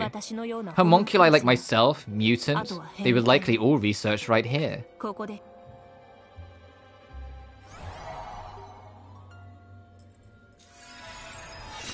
And it's funny, we're going to go from this, and then Genshin is going back to Mondstadt tomorrow with its patch, and that's going to be all tied around Albedo, and Albedo, or Albedo, depending on your pronunciation, is an alchemical creation. It's like, we're going to go from like one game with alchemical creations to another. Control authorization acquired. Sounds like we found what we're looking for. But it doesn't look like there are any other clues in here. Yes, it's the same as all the other places we've been to. Not a single record of research data has been left behind. Even when we find documents, they're empty. I guess that kind of stuff wasn't restored with the rest of the city.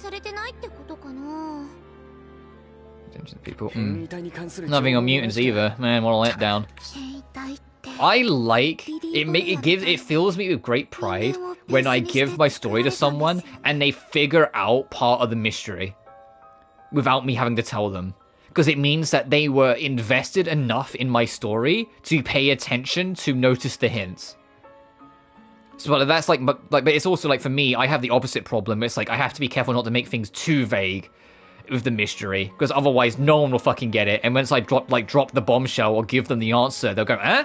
Which, if they do that, then you failed. You know, like, it's a hard middle ground to find, but I love it when it comes together. People, like, every person who's read Demon of Zenelheim that's enjoyed it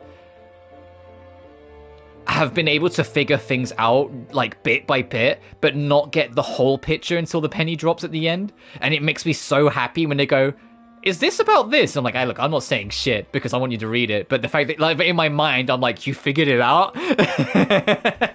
Or, like, you're so close? Like, it fills me with such great pride.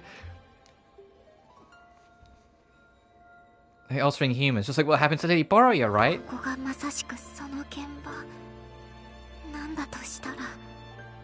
Her best mate was getting until he read my novel, was his second favourite series he read. There were Shadowhunters and Harry Potter pre-transphobia. Or his 2014 Potter. Oh yeah, you just get away with it because it was like 2015, 2016 that J.K. Rowling started on her bullshit. Which, yes, she has been making transphobia her whole personality for a fucking decade now. It's why she's such a colossal loser. Anyway. Where this took place. It's pretty scary. Yeah, it's really sad too. Imagine wasting a whole decade of your life to hating a minority.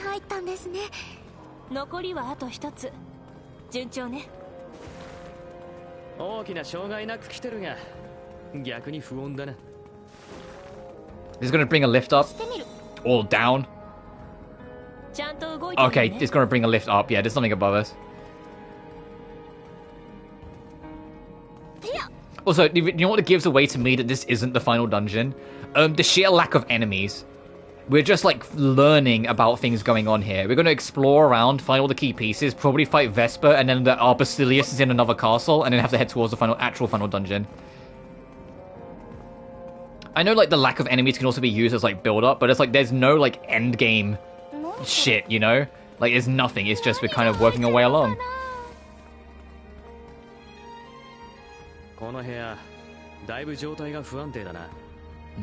Yeah. This room is in pretty bad shape. Yeah, some parts are very run down. It's a far cry from what it used to look like. This jumbled manner. I wonder if we can use the same method as before to read the memories here.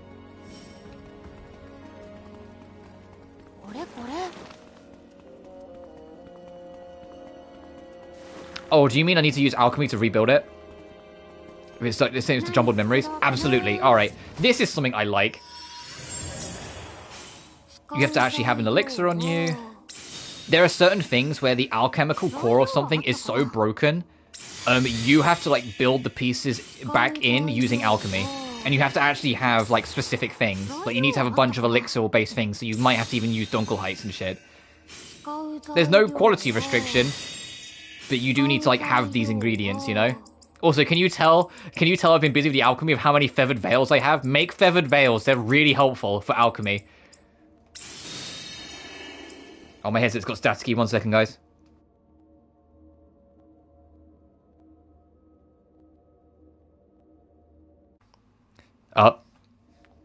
Ultimately, I'm Dogwater.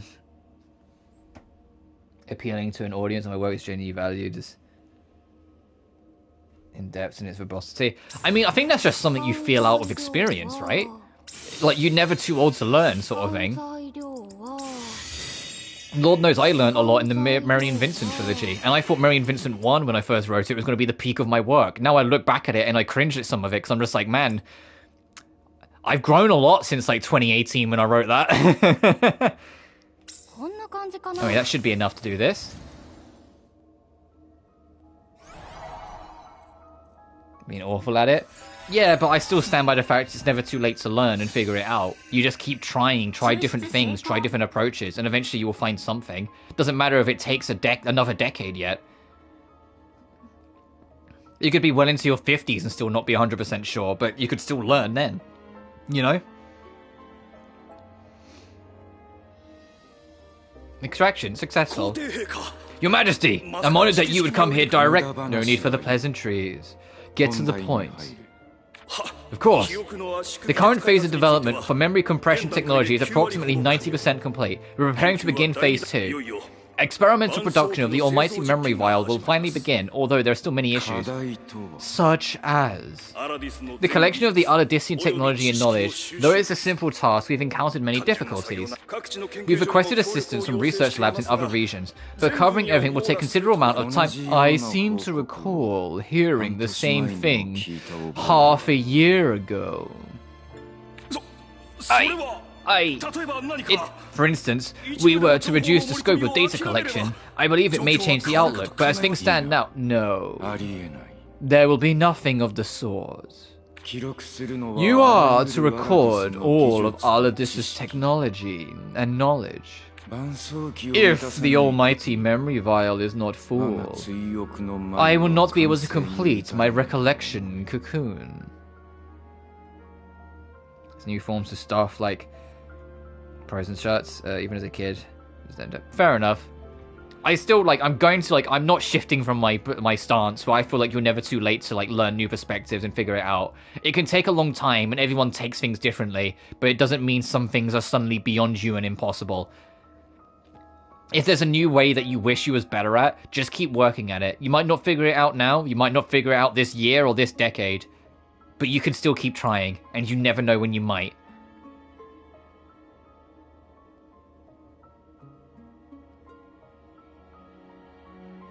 If your motive, yeah. I see, it's diligent as ever, Your Majesty. And after you've collected the people's memories within the recollection cocoon, you plan to use homunculi as vessels to revive the dead? Have I ever spoken of unattainable ideals? My apologies, Your Majesty. We will continue with the research. End of extracted memories. This memory appears to be of a conversation between Basilius himself and a researcher. Basilius himself? All technology and knowledge, eh? No, he's quite the greedy man. He wasn't willing to give up even one bit of information. It seems he was the type of person who accepted nothing less than perfection. Additionally, control authorization has been successfully acquired. Always feel so... Thanks, Flammy. Based on the conversation we've just witnessed, this room must have been related to the research of mana and memories. It's a jumbled mana created by countless memories coming together. Hey, about that recollection cocoon that they mentioned. Yes, it must be related to the recollection cocoon project documents found in Aruma. What he was planning on using the homunculi for. Back then, I didn't understand the full scope of the project. Better neither, yeah, I feel like things are a lot clearer after hearing that conversation. I think I was starting to understand things about the columna from the information we've gathered as well. Could Yumia's memories be recovered? Unless they were encapsulated into a memory vial? No. But the odds of that happening doesn't make any sense. Because she lost her memories by spending too much mana. It isn't that it got transferred, it's that she burnt it off. If that makes sense. Like, the way she lost it is different. It wasn't that it was transferred into a vial. It was burnt off in a desperate effort to keep herself alive.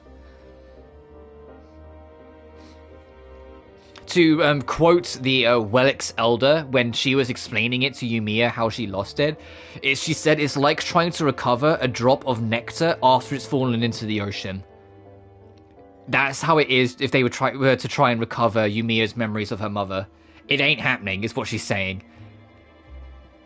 It would have dissolved into the water or the ocean of the rest of the memories of all the universe almost instantly. And even if you got it back, it would become jumbled together with something else.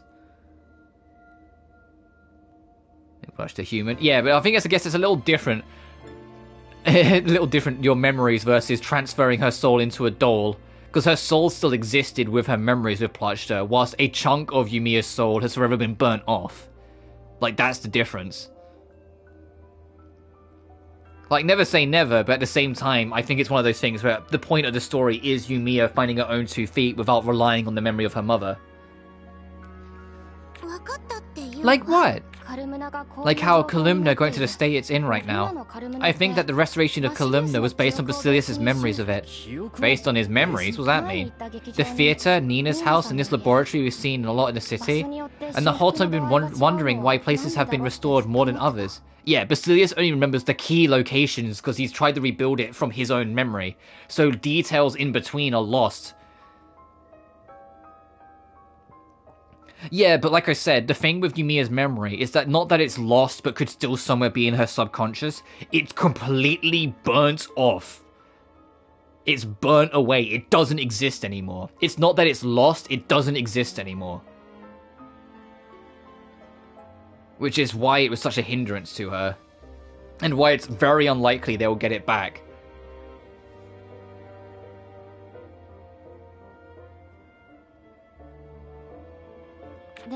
But something came to me when we was listening to that conversation. Doesn't matter how important a building might have been, what matters is whether or not Basilius remembers it. So then, the theatre is bigger than it used to be because it made a strong impression on Basilius' memory? Yeah, I think so. The Emperor must have seen many places there himself. Compared to a random citizen's home, it makes sense that it left a stronger impression on him. Yeah, which is why Nina's house didn't exist. Because it's just a random house, who's not going to remember that. But then that means it's not everything at all. That's the point. I mean, yeah, there's always a chance. I just think, at least for this game, the point of the story is like about Yumiya finding her own 2 feet without relying on the history she had with her mother. Being able to lose something so significant as a memory of your own past mother and still be able to continue. Because that is soul crushing to think about. To not only lose a loved one, but to lose any recollection of them, that is terrifying. And yet it's Yumiya's reality. Into a tent, yeah. But that's not everything at all. He's just bringing back whatever he wants. That's way too selfish.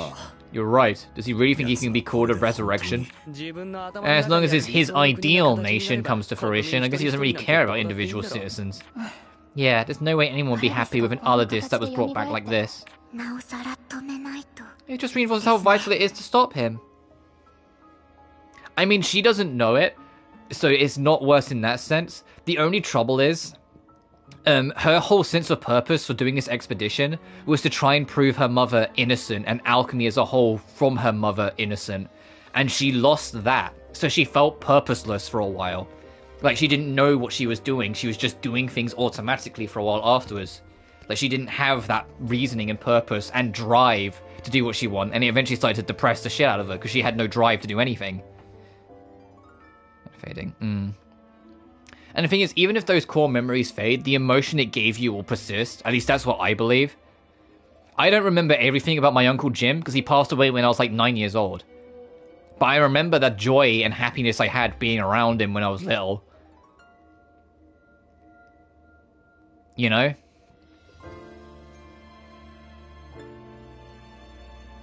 And I think that's what matters. As long as something that exists of them persists, that beauty of who they are is still there, without meaning to sound like philosophical.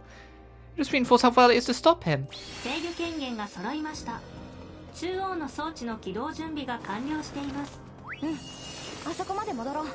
To the top floor. Dun dun dun. Can I actually see what this map looks like? Oh, okay, this part of the map, I guess when you change floors, it gives you more perspective.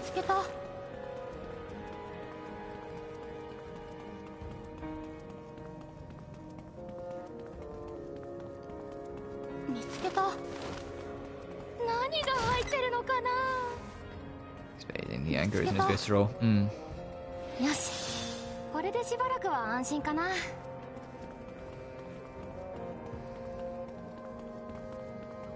Like it's hard to admit. It's like, it scares me that like I don't remember as much about my Uncle Martin anymore, or Uncle Ken, or my grandmother, compared to like obviously like the experiences with it. But obviously when you're younger, you don't cherish those little moments as much because you don't realize how important they'll be when they're gone. Like, I missed when I was a kid, every summer without fail, we'd go to my Uncle Martin's and have this big barbecue. And we'd all, like, poke fun at Uncle Martin drinking a little too much and getting wasted. And considering it was his liver that got cancer that failed on him, like, now in retrospect, like, fuck. You know, like, not that it might not have changed anything, but we should have tried to do more to help him not drink as fucking much earlier, but retrospective's a bitch. Hindsight is vicious like that. But, like, my memories of him are more vividly of those last 6 months when he had cancer and went stone cold sober during, like, his treatment efforts and whatnot. And, like, he would visit. Like, he knew what shifts I did at work, and even though we couldn't go around his and visit him all the time, he would come do his shopping at times I was working, and he made sure he always did, so every shift I would see him. And nothing hurt worse, to be blunt, than after he passed, the first work shift I did, and not seeing him visit at all during the shift, because he was gone. Or, like, seeing someone, like, from behind. I don't know if you've ever had it, where, like, for a split second, they kind of look like them. And you have that moment, and then like, your brain rationalizes it, and it passes. Because after, you know, he got cancer, he wore this black woolly hat all the time, because, you know, he lost all his hair. And, anytime I'd see someone, like, similar build with, like, a black woolly hat from behind, I would have that moment. You know, that nano split second where, like, the world paused for a second, and then I'd have to go, no, it's not him.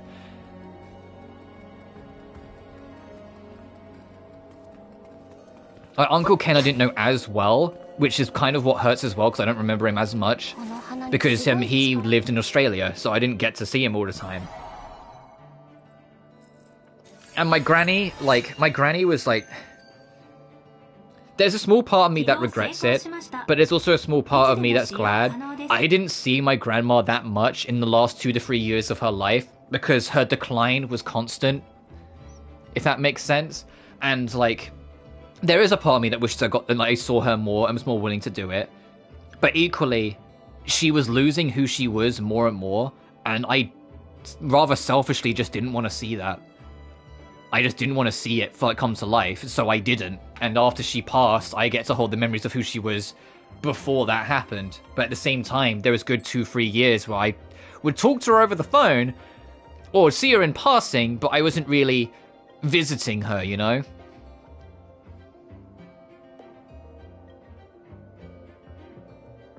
And then last year, losing Uncle Tony, that was vicious.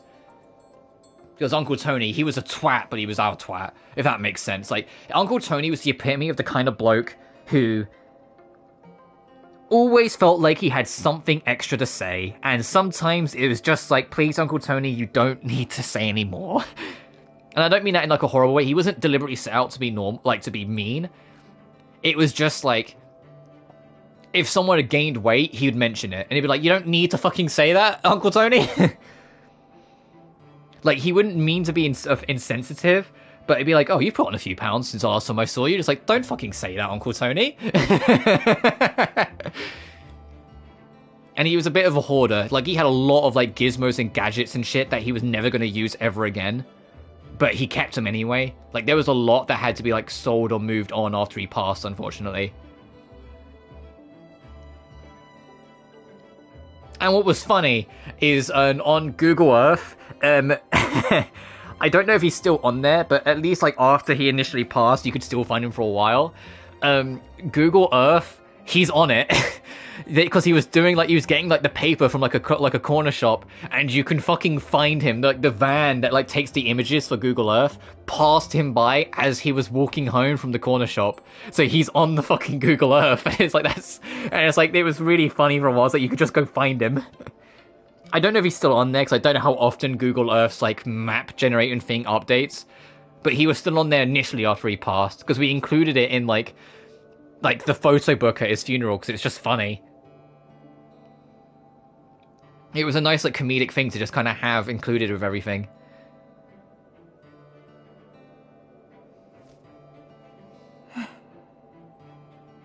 Yeah.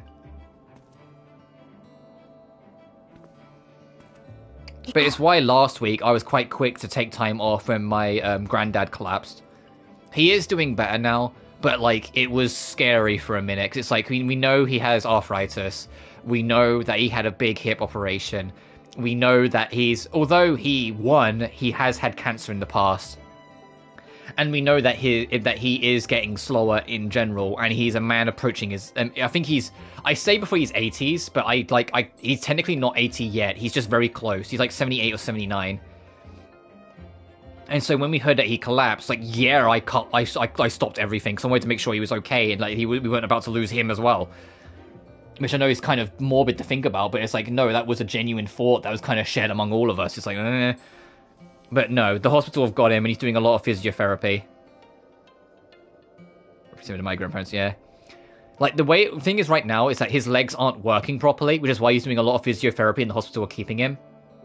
But what didn't help is that the reason why he collapsed in the first place is that he had a coughing fit. A coughing fit because he got fucking COVID.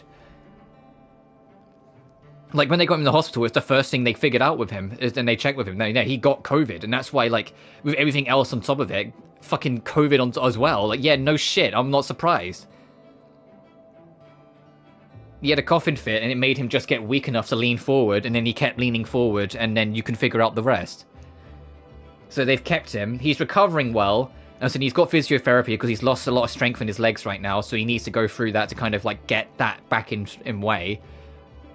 And touch wood, he will be out sometime next week, and we'll have to see how it goes from there. It depends how much he looks after himself, because Granddad has an awful habit of being kind of lazy. Like, there's a lot of things that he was supposed to do after his hip operation to kind of, like, get strength back into it, that he kind of did for a bit, and then just kind of stopped doing it. And it's just like, Granddad, for fuck's sake, you lazy shit. Like, but we'll have to see how it goes. Let's go. Because the comparison is that my auntie Veronica also had a hip operation not too long ago, and she's infinitely in a better condition than Granddad is. You know why? Because she's kept up with the exercise. You wouldn't think she had a hip operation anymore. She's walking around like anyone's business, like nothing ever happened. Alright, anyway, Kiryu time. Getting back to this story. So I'm assuming I'm right that we're going to fight Vesper here, and Basilius is either going to show up briefly and then go to the castle, or he's in the castle straight up. And this is going to be Dragon Kiryu's last stand. So you've arrived. The novices certainly took your time getting here.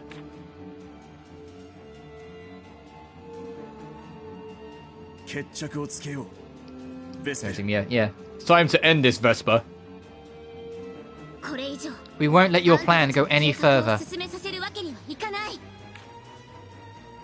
Yeah, remember, this is personal for Victor and Isla, because Vesper destroyed their home village and killed most of their friends. I see not anger, but determination in your eyes. In which case, there is nothing more for us to say. I will not let you stand in the way of His Majesty's iron rule. I will crush you with everything I have.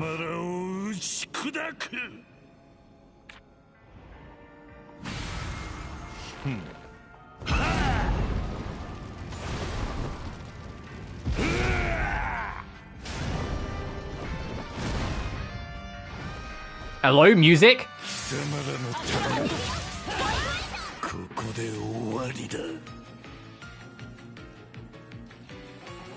Damn it, I can't change the music level from here.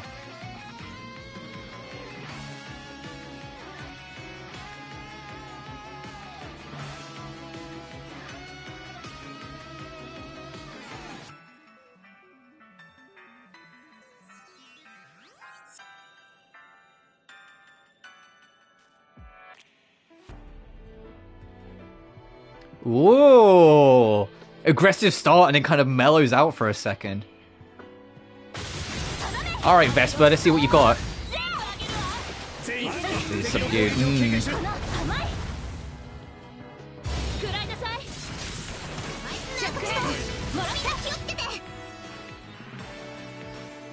This sounds like a fucking Blue Reflection track.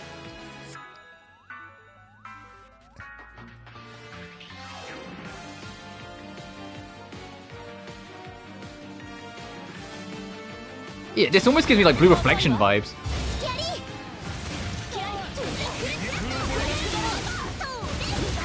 Yeah, I got the same vibes. Speaking of, Blue Reflection 3 when?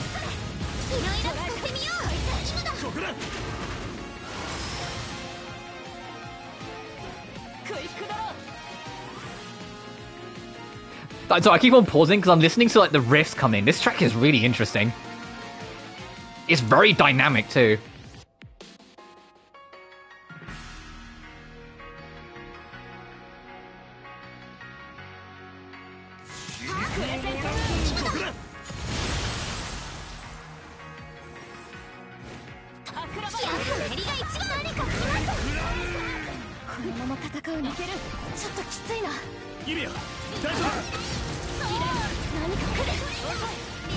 Sorry.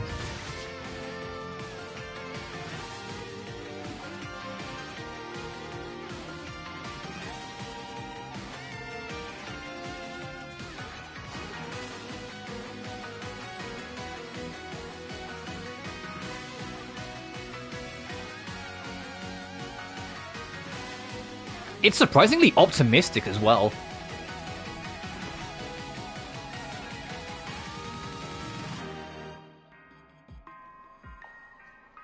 Oh yeah, I like this track. This track is really interesting. I love how dynamic it feels. Like it's constantly changing. Which I suppose is fitting for like the sheer aggressive force that this is Vesper, but also the determination of the party to see things through now.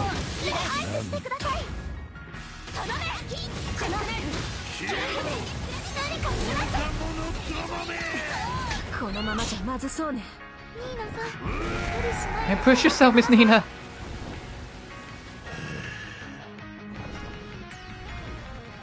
Phase 2.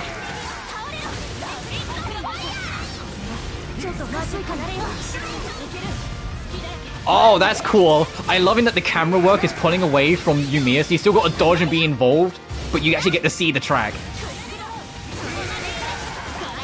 Go to the edge. I like it.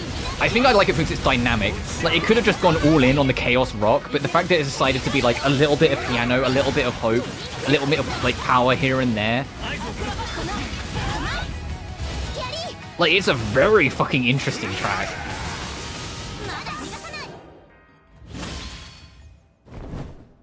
Also, fun fight.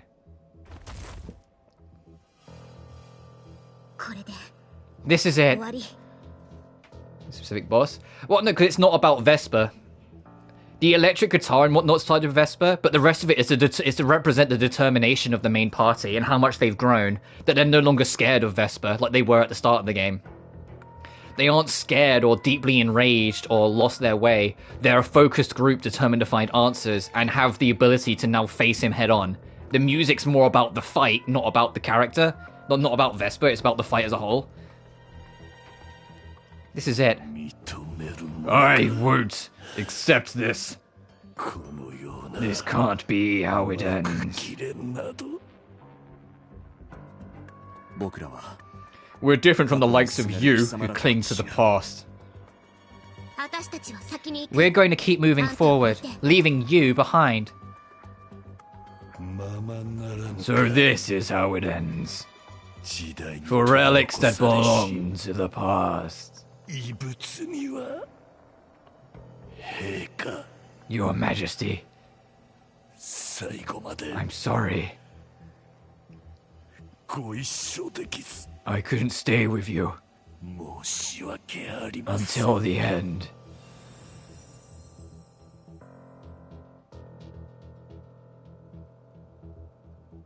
Boss fight. I think it worked for the boss fight, but that's just me. I thought that was a very fun and unique track.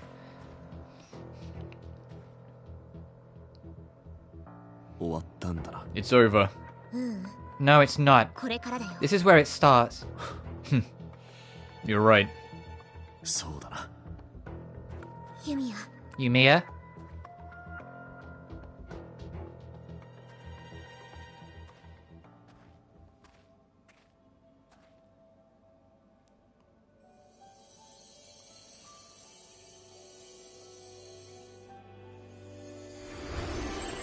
Oh, potentially for the last time. The clearing dance. Well, last time in the main game. I have to see what happens in the DLCs. Oi. Hey, look! What fucking Rutger spot? Is it going to be the castle that Basilius is in?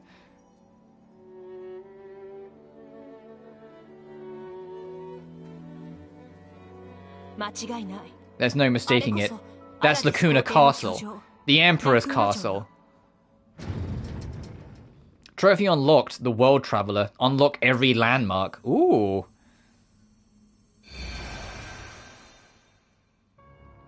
Oh, that looks like a final dungeon. No wonder I couldn't see it. They hit the entire castle with another wall. But if they went to such lengths to hide it, then there's no doubt about it. We finally found him. Or perhaps I should say we finally cornered him. We might finish the game today. Uh-oh. Let's go in. It's time to settle things with Basilius.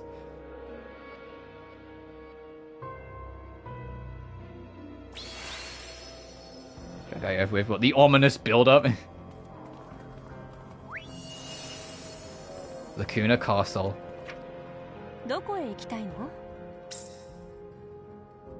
Oh, there's a couple things to find. Oh. Okay, here's my guess then. This is the dungeon, and then it exits out into the garden, and in the garden's where the final boss is.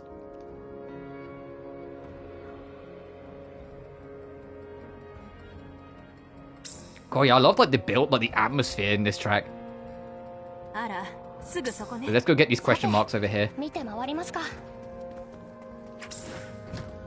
Also, I feel like I was kind of right, but also like not as much as I thought I would be. That I said that the fourth region, I thought this fourth and final region would be more linear, and it kind of is. The story is just restore the towers, then go into the big tower, then go into the castle. There's a lot less to do around it. But there's also a lot more to do here than I thought there was going to be. It's still a full fourth region sort of thing. This is a campsite.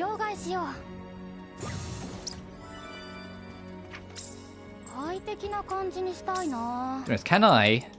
Hang on.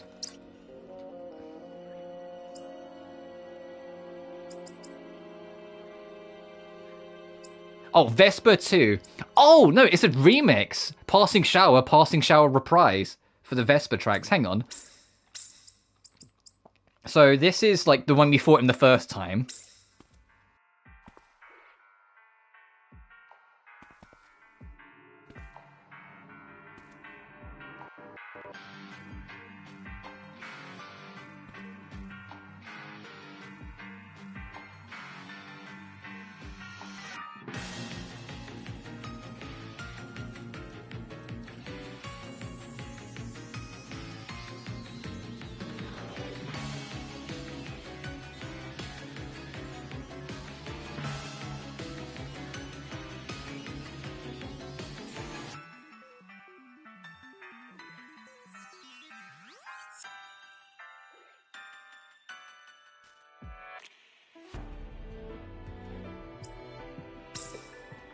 Versus the remix that we just heard.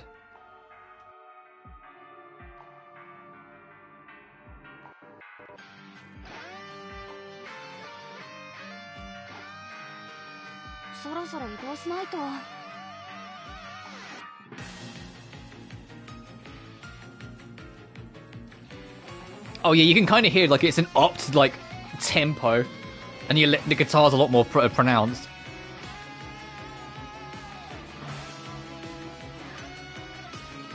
But yeah, I genuinely like Passing Shower, both versions. Also, this was in a free update. Several tracks on Res Lorena Online are available for you to listen to. And I'm remixing.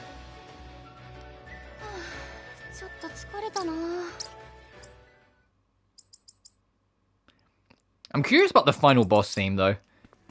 Very curious about what Basilius' theme is going to be like. If it's going to be more atmospheric or going to lead into, like, action.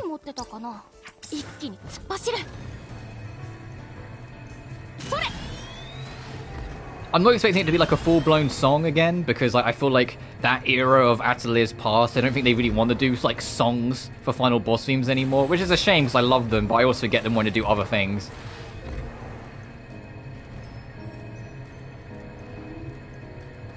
Oh, hey, yeah, we'll definitely do the Shrine of Prayer. But I hope it's... I hope it's good. Ryza 3's final boss theme was just kind of okay. Which is a shame, because Ryza 2's final boss theme, Wish, is genuinely great. And it's like, for it to go from great to like, it's alright, it's like, no.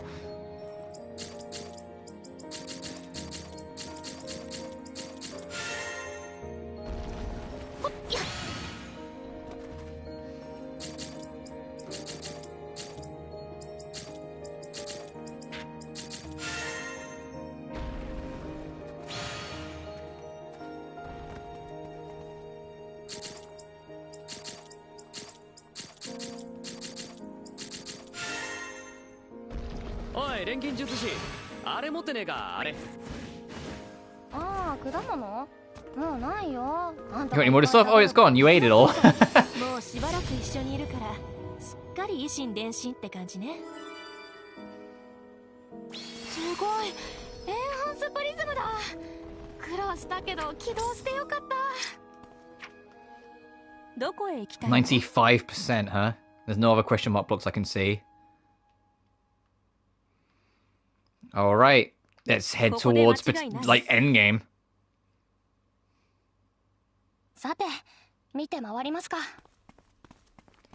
What's crazy as well, hang on, if I bring up the trophy list, do you want to know what my trophies left are?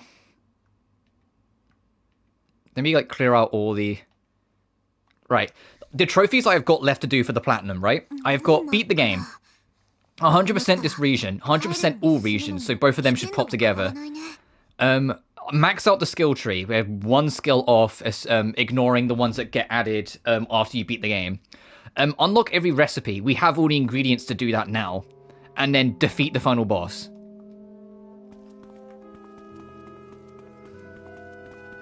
So we're actually pretty close. I'm not going to say we're going to platinum it this stream, because we need to fucking finish it first, but we're pretty fucking close. It'd be nice to actually platinum a game on stream, because the last Atelier game we platinumed on stream was Ryza 1. Ryza 2 I did off stream, Ryza 3 I never platinumed.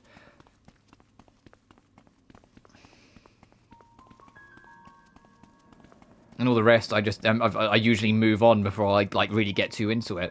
Like to try.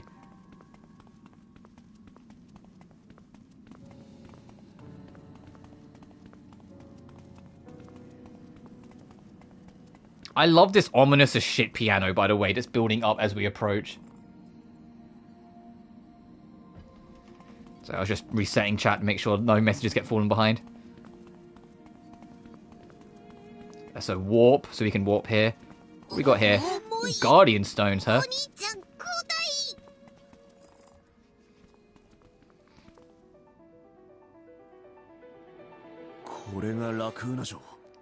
So this is Lacuna Castle. The construction is so intricate. It really is, almost too intricate. I heard once long ago that they gathered all of Aladis's most advanced technology to build this castle. So basically, they were trying to show off just how strong the Empire was. But you know, while it's beautiful, it also feels foreboding. I feel the same way. The manor here isn't just dense, but there's also some other kind of creepy feeling. Yeah, it's like a thick, sludgy manor is swirling around it. In other words, we shouldn't let appearances deceive us. Exactly. We need to be very careful here.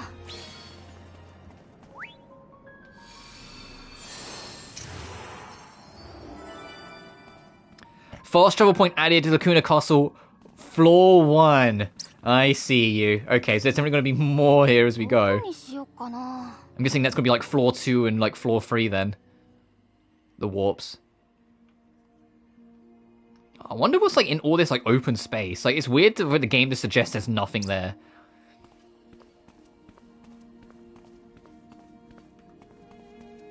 We'll see.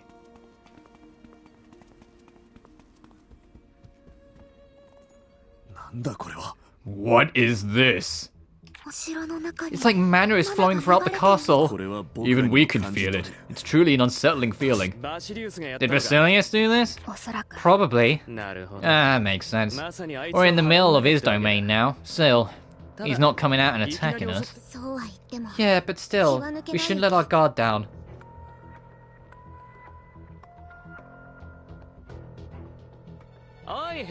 Hey, Klutz, you afraid? I'm not afraid, I'm just a little scared. That's supposed to mean something different? I'm a little scared, but I'm going to fight anyway. I'm not going to run. Good, let's go. Okay. Is that him? Like, just standing there in the middle? Or is that just a normal enemy? Oh no, there's several of these guys around. This is just a normal enemy. What the fuck is this thing? Shadow Guard. And it's accompanied by... Faceless Monster. Level 91, damn.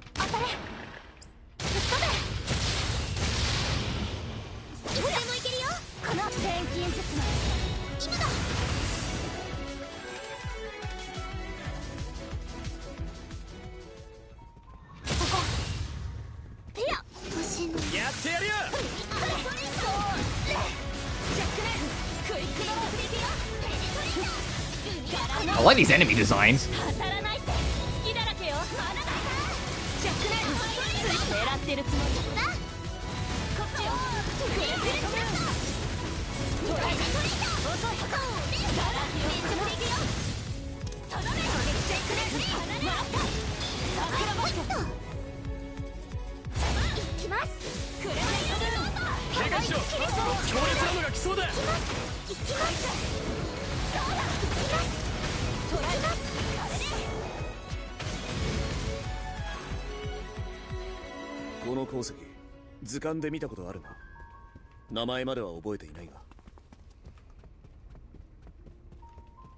You're a different color, are you? Royal Guard, okay.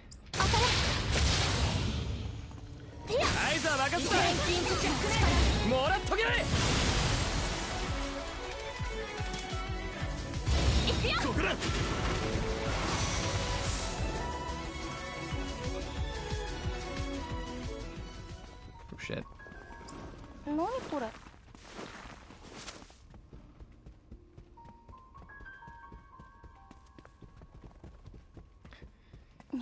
Fuck's this?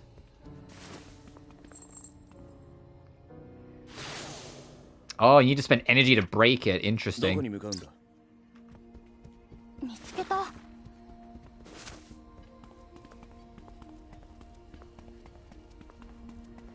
Ooh. Mana energy 補充完了。罠じゃありませんように。何これ？これで砕く。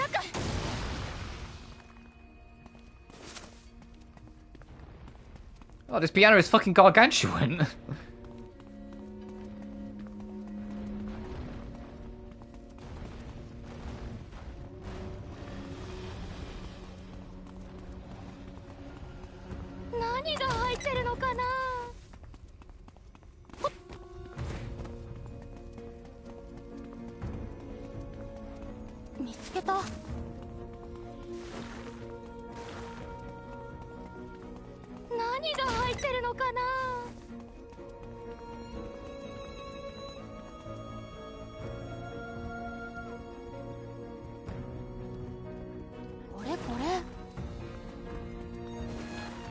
Liking this final dungeon theme though.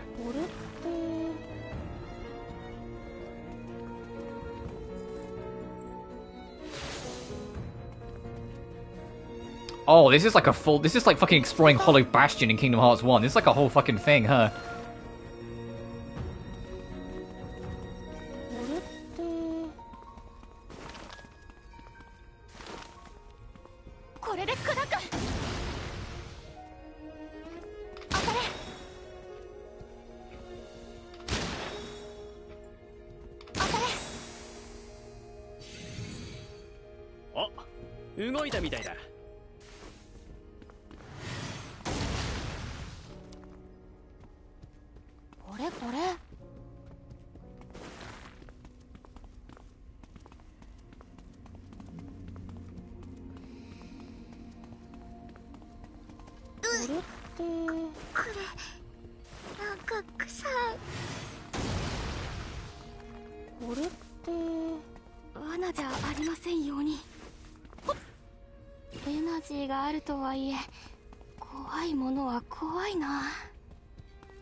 Okay, where we need to be is on the other side of that. Oh, that is a lot of fucking enemies in this room. Holy shit.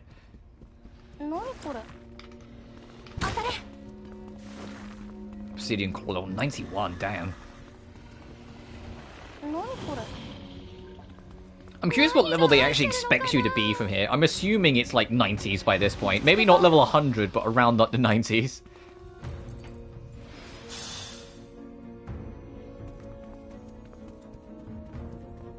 There's a lift here as well, huh?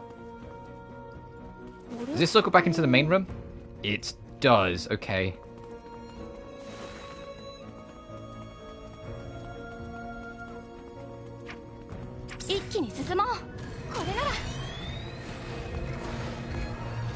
See if there's any treasure chests here.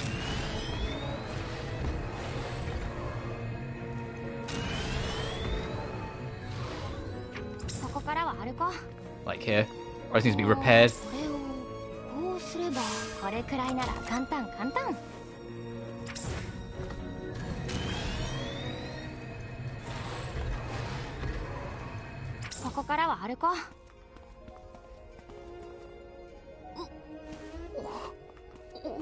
Come on, Yumia, put your back into it. You've done this so many times now.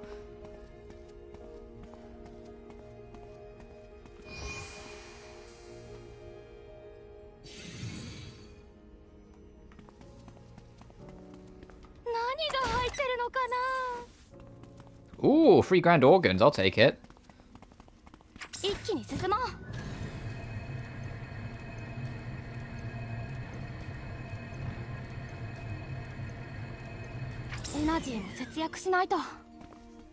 Where's this take us?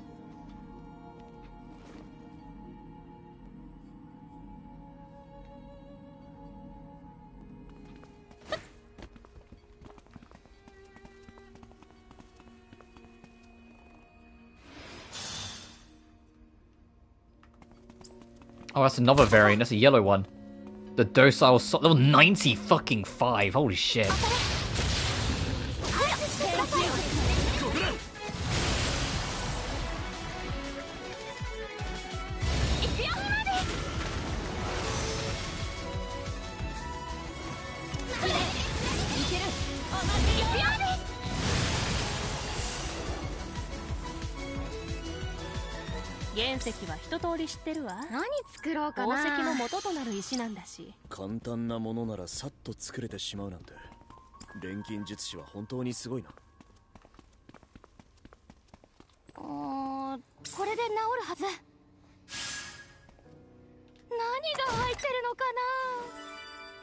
Primal remains. Tool made from remains of ancient creatures. Using this tool for synthesis will draw out the animal's powers hidden within, enhance tool's efficiency.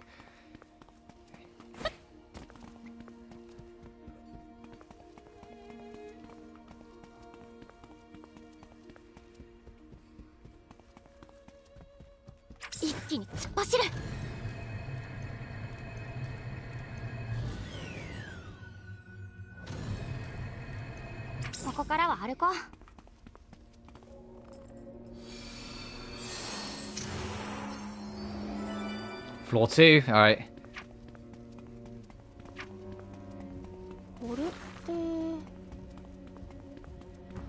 I'm assuming I don't want to stand on that.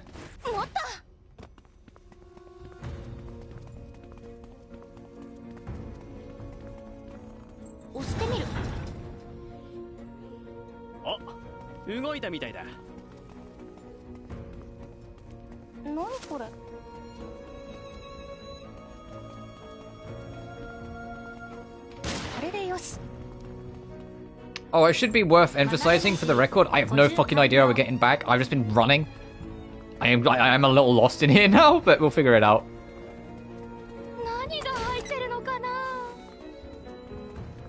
Protectite's pretty good.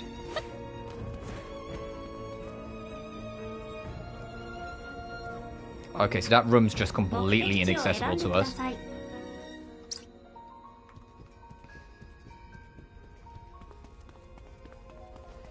Anyway, let's go to this... Try and get to this memory chamber then. I think I've ran around aimlessly long enough.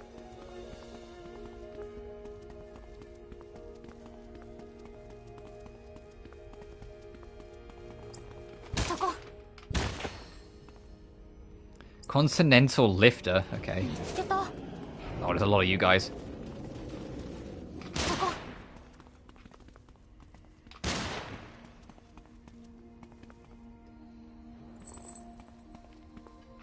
当たれ。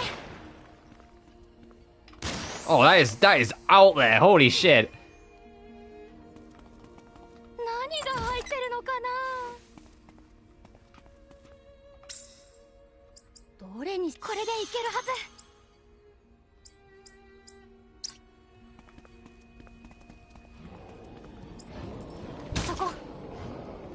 Echoes of the past. 見つけた。これなんか臭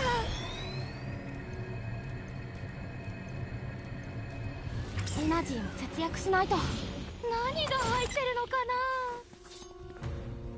見つけた。 Oh, okay, this leads all the way back round. Okay. そこ。 Execution level 90 fucking 6. Oh my god. これこれ。よっ。そこ。 I'm guessing you're defending this thing? やってやるよ。もらっとけ。合わせて。や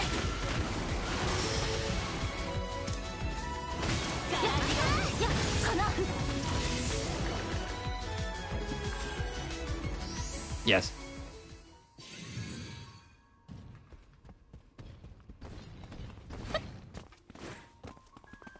罠じゃありませんように。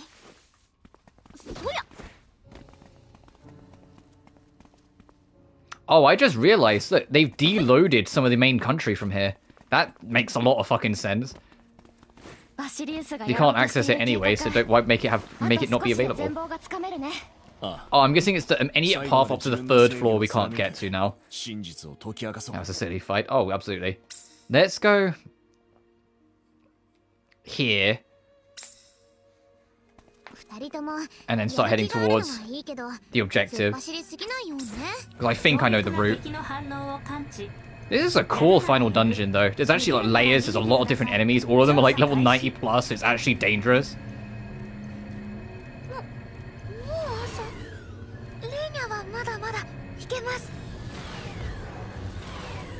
Oh, I see a treasure chest down there. There's a lot of loot to find. ありませんように。まだまだ You know me, I'm a sucker for actual like fully fleshed out dungeons, and this is a fucking dungeon. これこれ。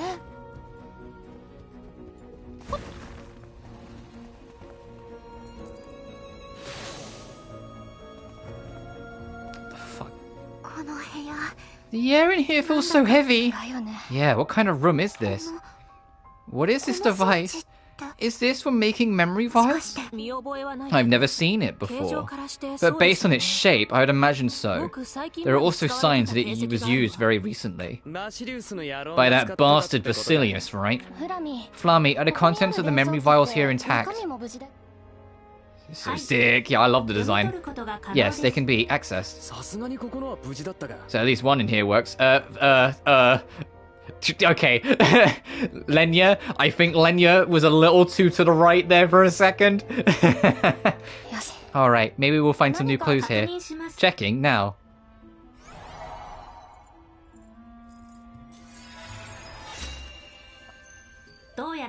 This appears to be a war report from the past, addressed to the Emperor, scanning now. Report, foreign nations' movements and future countermeasures. An alliance between neighboring countries has officially been formed. They have declared war against our nation. The alliance forces appear to be approximately 10 times the size of Aladis's own, making it difficult to counter with our current forces. To counter this offensive, a re-evaluation of potential uses of alchemy and mana is urgently needed. We propose that we proceed immediately with our plans to produce the almighty memory vial. Experts have suggested that utilizing mana circulators may prove effective in accelerating the plan's progression. The extraction and collection of citizens' memories across the nation will take place via the circulators installed in each region. All collected memories will be subsequently compiled within the Almighty Memory Vial, allowing the previously halted collection to make considerable progress. Once the Almighty Memory Vial reaches maximum capacity, we anticipate seeing tremendous advancements for alchemists. End of decipherable information. Collecting the citizens' memories. We heard Basilius and that researcher talk about that too. Right, the conversation we listened to in the laboratory. But to think the country's leaders were doing such a thing. Did they really, though? I find it hard to believe. Yes, I'm sure they did. How do you know? The investigation records that Dr. Marina left behind. Day 382 since the Mana disaster. My investigation around the Legioness and Savage regions have yielded results. I confirmed that there were unnatural mana fluctuations around the circulators in each area just before the disaster. The origin of these fluctuations is completely unknown. I can only assume that someone covered up any evidence. The circulators were under the Empire's control. It would be exceedingly difficult for someone to infiltrate and tamper with them. In addition, due to the sheer number of circulators in Aladis, it would be near impossible to tamper with them all simultaneously. This makes it likely that the Empire, which oversaw the circulators, was the one who performed this cover-up. Unnatural mana fluctuation. That was them messing with people's memories? Yes, most likely. And if the mana disaster took place immediately afterwards, their actions must have been the direct cause. They went through with their plan, with completing the necessary preparations, and lost control. I believe that's the most likely story. And that means Aladis caused its own downfall? Ha! They were basically asking for it. They let their greed blind them. Fitting in, really. It's just like the Corleones said, the restoration of Aladis is our atonement. Calling it atonement makes it sound good, but in reality, there's no different from children trying to hide their mistakes. If you refuse to face the truth, you can never move forward, just like Lenya said. It's Yumia. If you put it that way, we also turned our eyes from what is taboo. We need to face the history of Aladis head on. Let's find Basilius. Nothing can move forward until we sell things with him. Head to the transference chamber, which is up there. Oh, of course there's a treasure chest back here. And for our trouble, silver punibles? Oh, they better be god tier quality. There's another treasure chest there. Coral chips? Hmm? Right, now about time figuring out how to fucking get over there.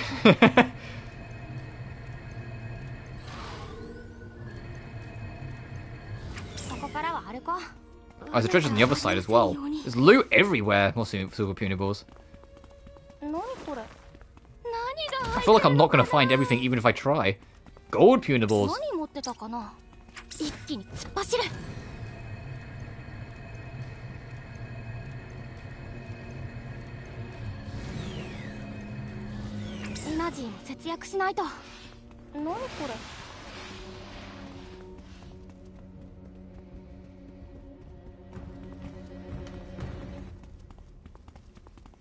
Alright, we'll keep an eye out. We're looking for a way up.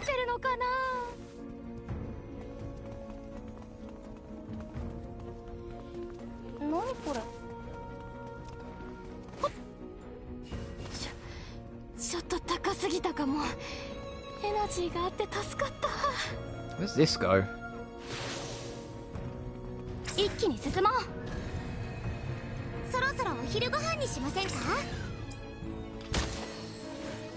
Scrambled energy, level 90. Oh, they drop meteorite ore. Oh, that might actually be worth grinding them then. If we need meteor ore for something.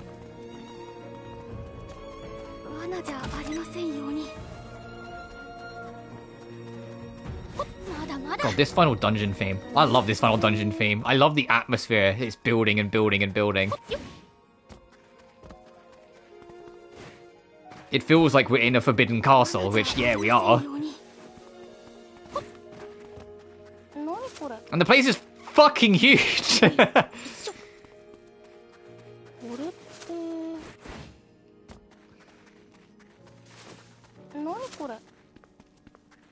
I still stand by the fact that this place gives me like huge Kingdom Hearts 1 Hollow Bastion vibes, just with less of the bullshit platforming.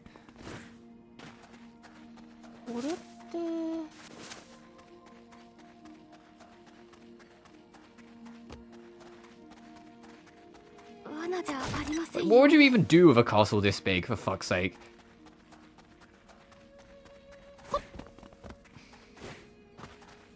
持った。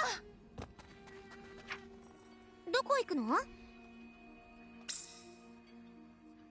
Oh, no, this is actually the garden out back here, huh? Okay. 何これ？どこへ行きたいの？ここでいいですか？調査開始。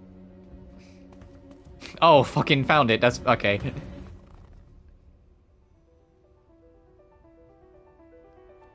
なあこの The hell is this? 何あれ？ Oh, what is this weird tree? レニャ？ Lenya? どうした？ What's wrong? Isn't that... バシリウス？ Basilius? 全部に入ってるわ。 They're all Basilius. おそらく。 They must be homunculi. Did this motherfucker clone himself? Or he's trying to clone himself? 彼はこの I guess he used these bodies as vessels to transfer his memories onto them in order to prolong his life. つまりここは So basically, this room is for preserving all these bodies.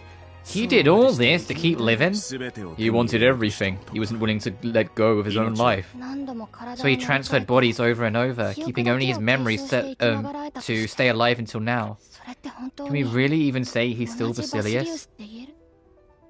私は I don't 違 think う so. 私が Just as I could never be the doctor's daughter, simply inheriting someone's memories doesn't mean you're still the same person. アイラさんが So 言ってい Isla's た theory about him being a 偽 fake 物じゃない Basilius か wasn't って exactly wrong. 話はそれが間違いだと You never even realized the あなた mistake you were は気づけな making. かったのね。怨念 His ambition must be his sole driving force, like a never-ending grudge or a ghost chained to the world. 止めないと。 We have to stop him. そうね。 Agreed. I head to the audience chamber. 一気に進もう。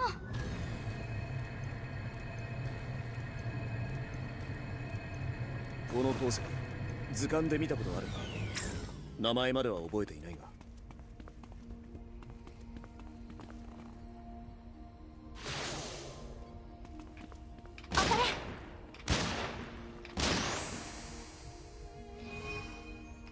よし、動いたね。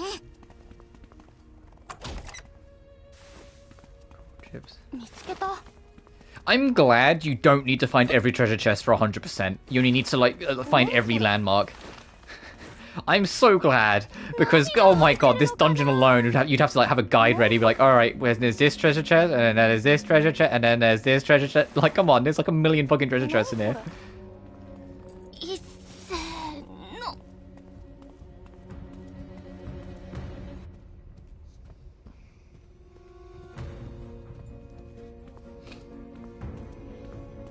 To be honest, this game might be one of the easiest platinums next to, like, Loloa, Riser 1. Oh, this leads back in here, okay.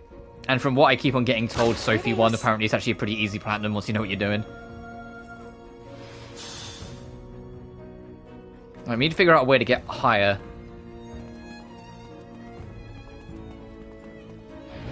Oh, this is a start. That's a dead end, so no.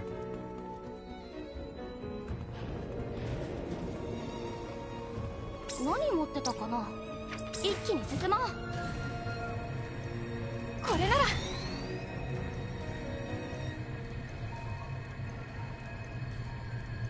そこからは歩こう。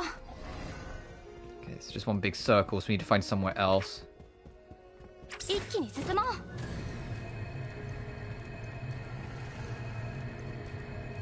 エナジーも節約しないと。 Oh, that lift goes down, not up. Okay. I was about to take it. I was like, no, no, no. I can't see anything above it, so it has to go down.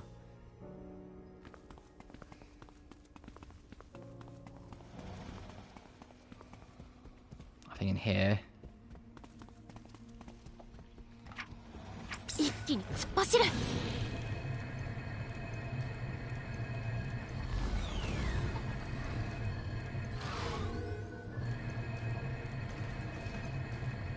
強敵の気配がします。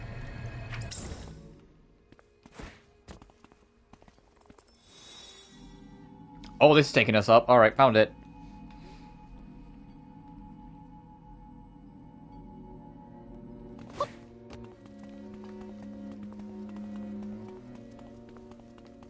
Trophy unlocked, Knowledge Investigator, 100% Lacuna region, and Universe Investigator, 100% all regions. So we found everything across all the regions then. Yeah, 100% Lacuna, 100% Aroma, 100% Savage, and 100% Legionus. I kind of wish they did a little more of like when you first finished Legionus, you couldn't access all of it. You had to come back through with Savage, and then they did it again of Aruma to Savage. I'm surprised they didn't do it like again with Lacuna. Like Aruma, you just kind of are one and done. You kind of do the story and you finish. And Lacuna, it makes sense to be one and done because it's the end of the game. Where are you going to go afterwards?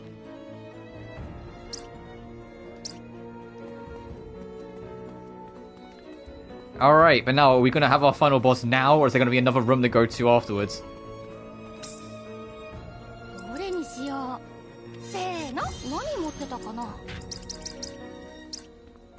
Let's go.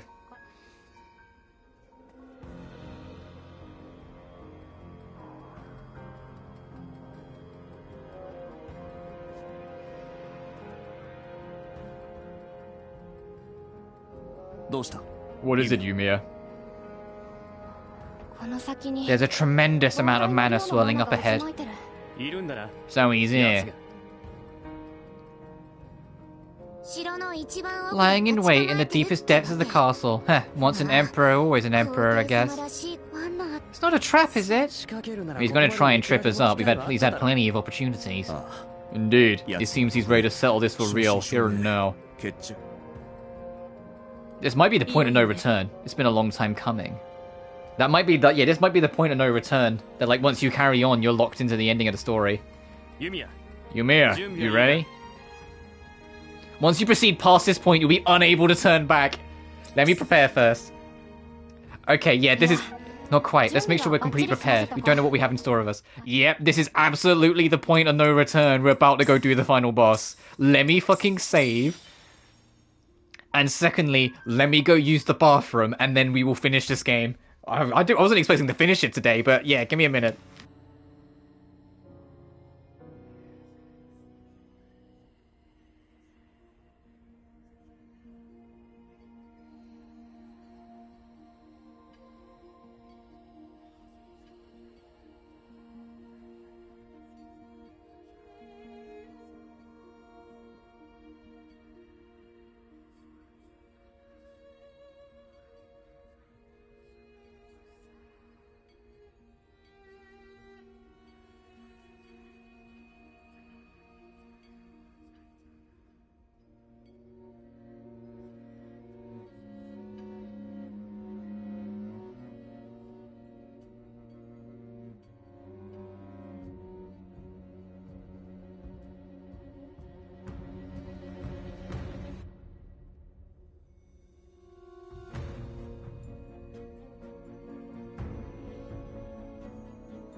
Alright, I'm back. I am... Save again, fuck it. I am ready. 93 landmarks discovered, 63 hours deep. One last run over of the stats of every character. Whoops.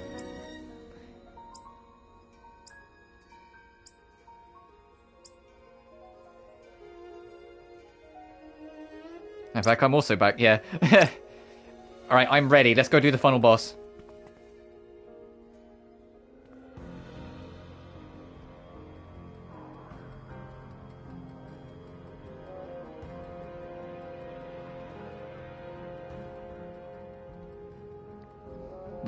We just read this. Yeah, there's the warning that, hey, you're at the point of no return, so once you proceed onwards, you're going to do the final boss. Yeah, once you proceed past this point, you'll be unable to turn back. Let's go. We've done all we can. Let's go.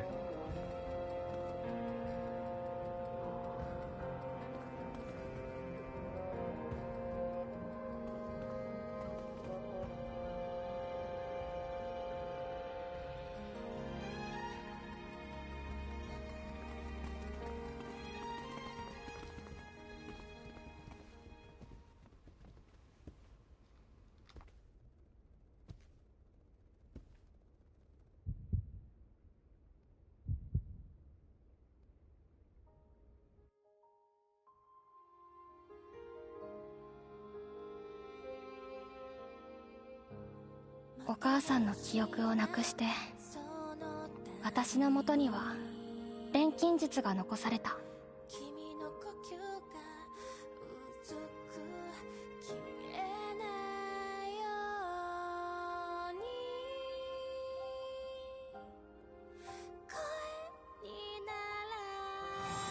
分かっていると思うが、錬金術は禁忌の術だ。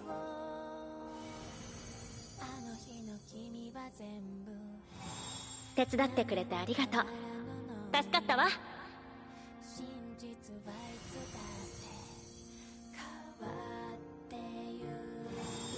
あんたを倒してみんなの敵を撃つ。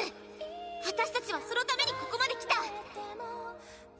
た。アラディスには私たちの知らない本当の錬金術が眠っていた。それは決して喜ばしいものばかりじゃなくて、見たくないもの、目を背けたくなるものもたくさんあった。あなたはこの地で決して錬金術師だと身分を明かしてはならない。積み重なった記憶がある限り、我々の争いもそう簡単には収まらないだろう。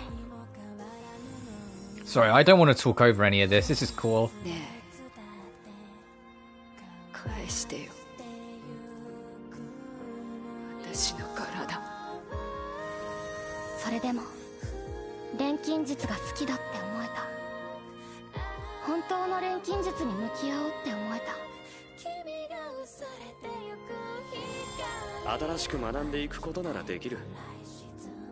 そう言ったのもお前だ。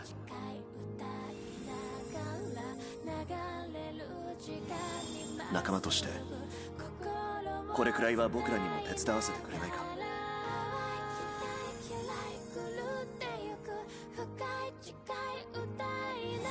生まれてきてくれてありがとう、ニーナ。私に生きる希望を、未来をくれてありがとう。自分の弱さとか間違いから目を背けない。それが今のレーニャに足りないもの。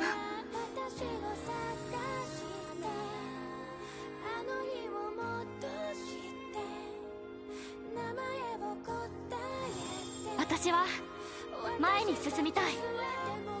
どんな記憶も全てが錬金術だと思うから。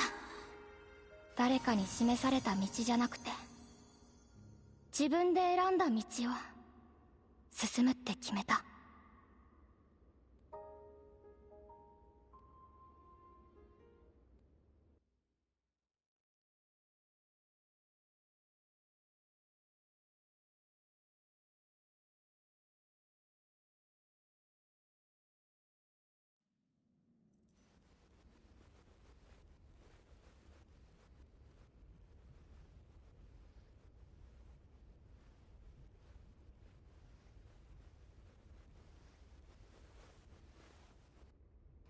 God, they're building up the shit out of this final boss. Holy shit. They're building it up. And Yumia's ready. Her eyes are cleared. You can see both of them. Her hair's completely out the way. She is ready.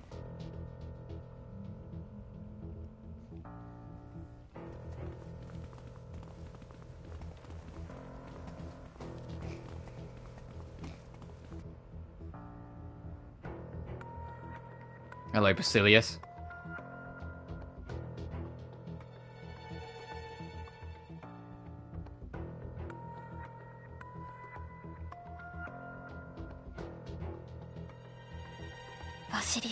Basilius. Still alive. Stubborn, aren't you? Modern alchemist. There's not a soul in the world who can be called more stubborn than you. Such an unbelievable amount of time has passed, and yet you still cling to the past. Enough. It's time to face reality. Ah, Marine Freed's legacy.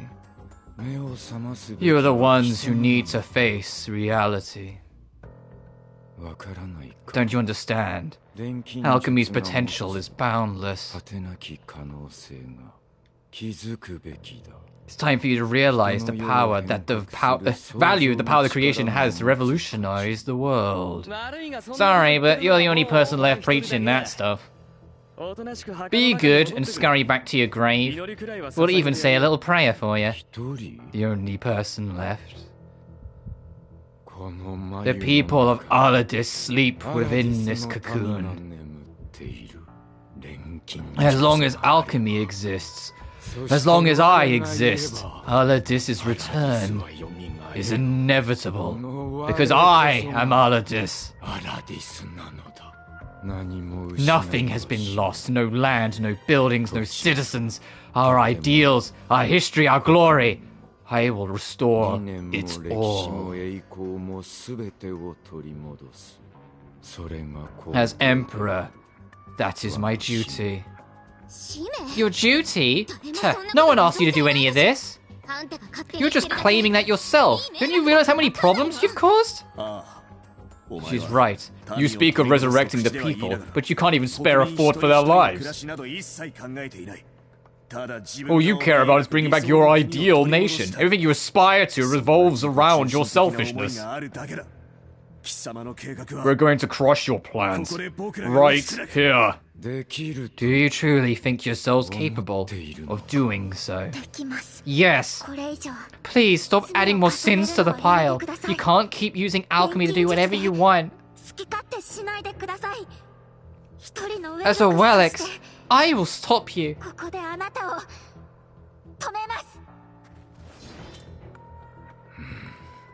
Insolent vermin. Your incessant interference stops today. I have no idea what is driving you to resurrect Aladis. But doesn't matter if you have alchemy. The things we've lost can never be restored. Your warped Aladis is not the same as it once was. Deep down, you already know that, don't you? No matter what you do, the past will never be anything other than the past.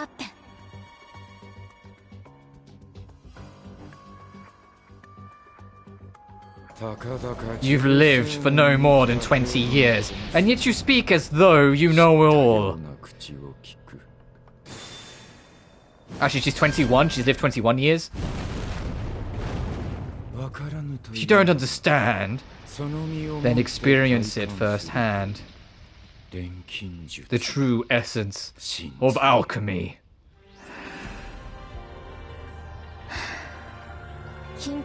Alchemy has always been labeled taboo. In order for it to enter a new era, I can't let you keep doing whatever you want. Let's end this.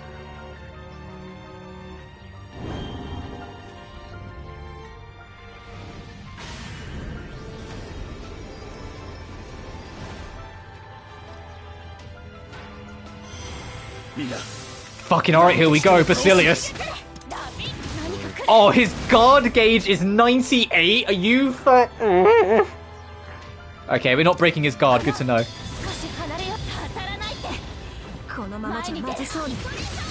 Oh yeah, we are. Yeah, you're just enjoying that we're gonna have a human fight. I mean, we technically have had one with Lily Boria, but this is like a proper, like... Holy shit, you see how many times it goes ding, ding, ding, ding? How many attacks you have to dodge or guard?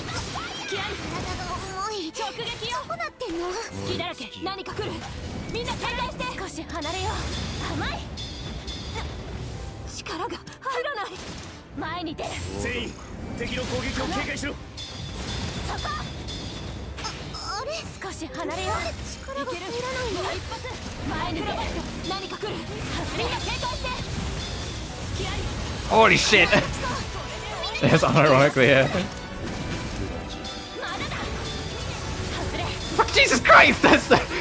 This man is like, hey, you're gonna fucking know how the perfect dodge now.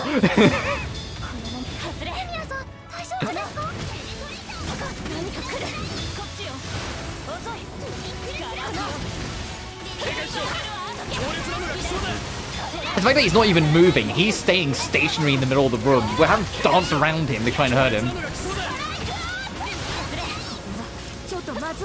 Let's connect more to the boss.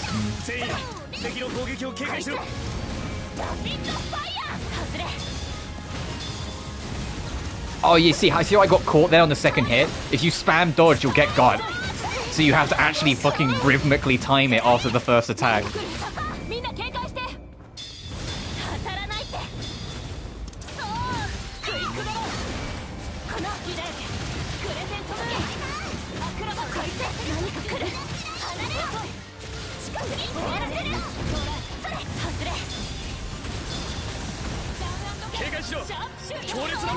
I'm nearly stunned. I need to be real fucking careful.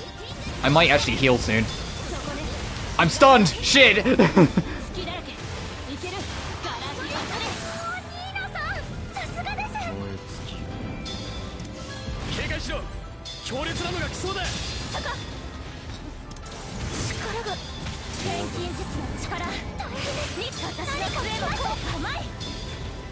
He has no weaknesses, which makes perfect sense. He's the final fucking boss. Oh, cutscene. Hot phase 2.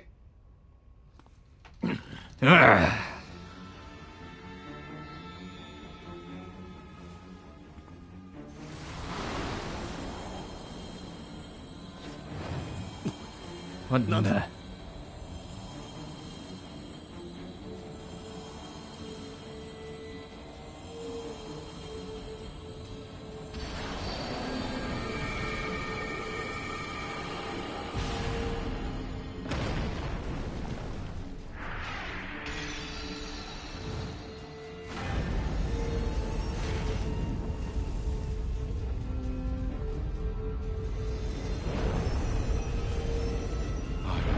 All of this is eternal.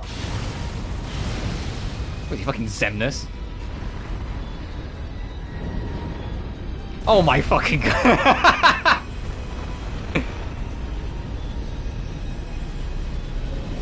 This is a fucking Final Fantasy final boss.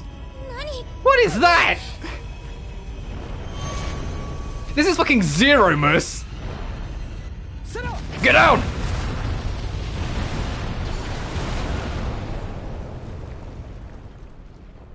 This is a sick fucking design, though. Oh, that's cute. The ear pricks up first. Then, yeah. Okay, we're all still alive. I thought she was gonna get up and everyone was gonna be gone. Oh shit! Floating space. For him to create something like this. He truly has passed the point of no return. Yes. This is the power you will all never achieve. This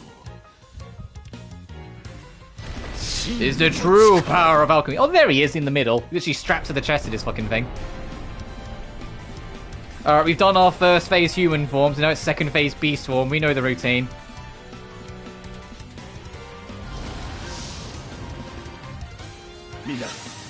I mean, look, he's still got to fight the human. Oh, this thing takes forever to run around her.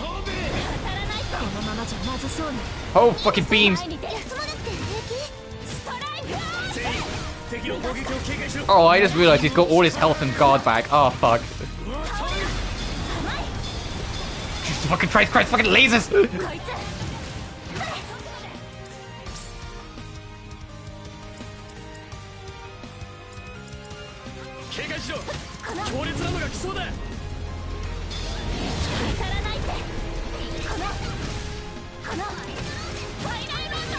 Not the epic same. Look. This is like a far cry better than the giant fucking robot we got at the end of Rise of 3, alright?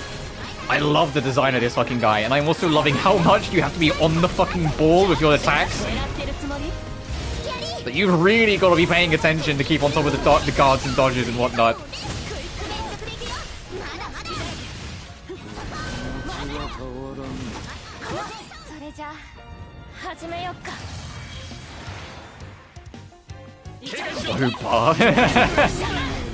Hey, look, let me have this. I'm having a great time with this.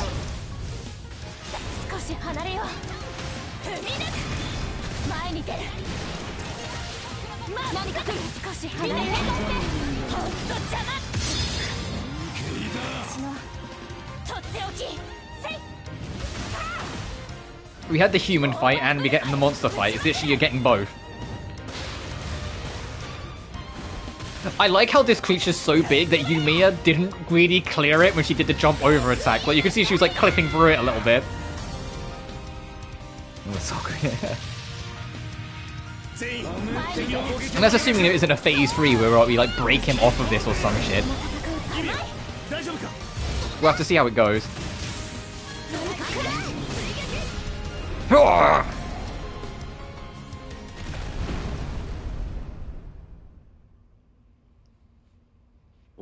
Damn you.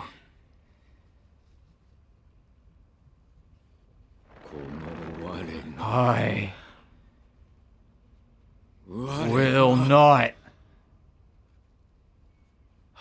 will not accept failure. My people, lend me your strength.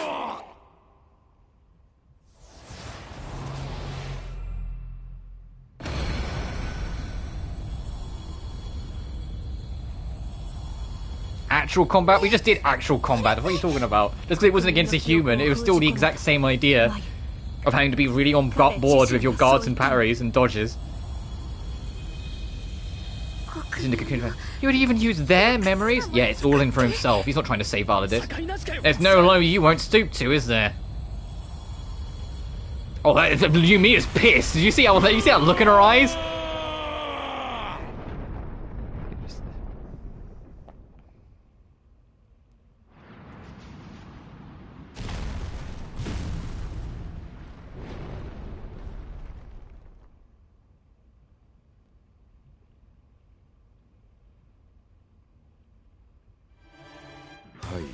I will eliminate you all. Apocalypse?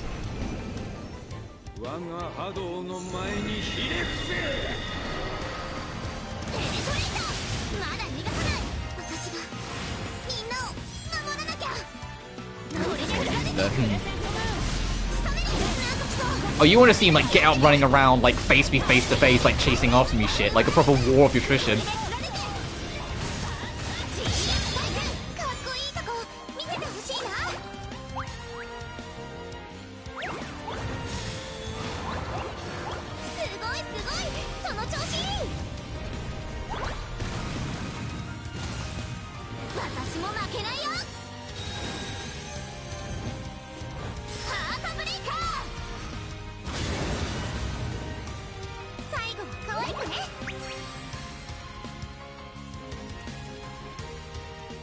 Oh, did that end the phase? Whoops.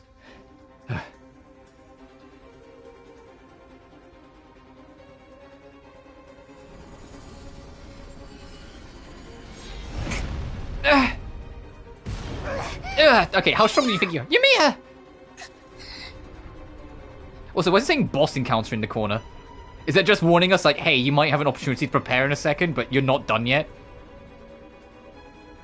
I'm assuming that's what that means. That like we're still technically in the fight, like we're still in the combat. This cutscene's happening in the middle.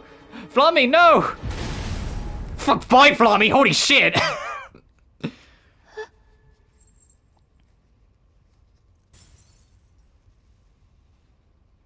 Ah, so my theory was right. That she was going to lose Flammy because it's our last connection to her mother.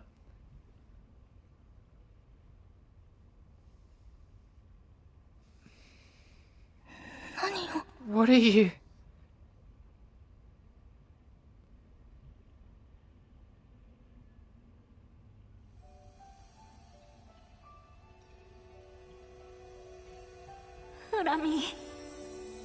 Whatever it takes. Oh, this is her mother. Protect Yumia.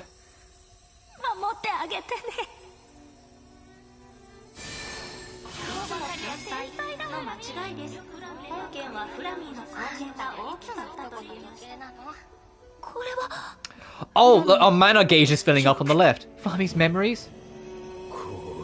Impudent fools! That's why it still said boss encounter, because we are still in the fight. Yumia! Finish it! Finish it!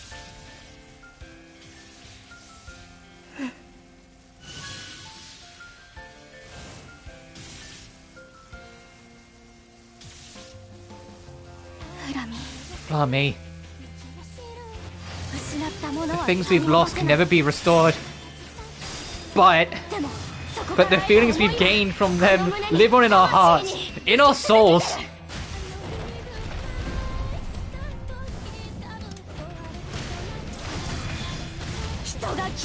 Oh, is this 1v1 now? Uh-oh. Oh, we can't dodge, we can only guard. Oh, fuck. Yeah, we can't guard, we can't dodge, we can only guard. Okay. Also, final boss theme. Actual final boss theme.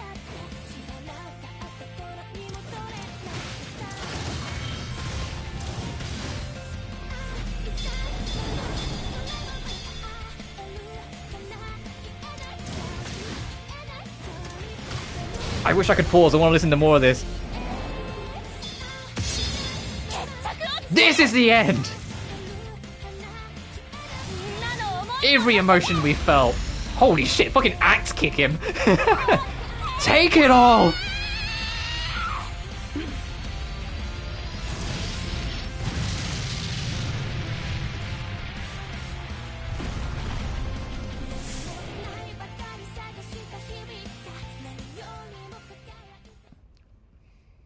That was a great final boss. I really enjoyed that. And it was done on very hard as well. JPVA doing godly work there. Oh, absolutely. But we've lost Flammy, so she has lost her last connection to her mother, so she has to stand completely independent of her memories now.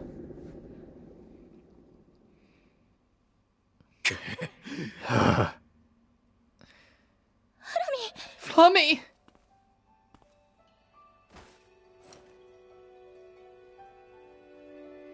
Yumia, will you be able to wake up on your own without Flammy there?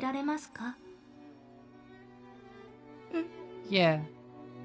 Yumia, you won't lose your way anymore. I won't. Yumia, learn how to judge what is right for yourself.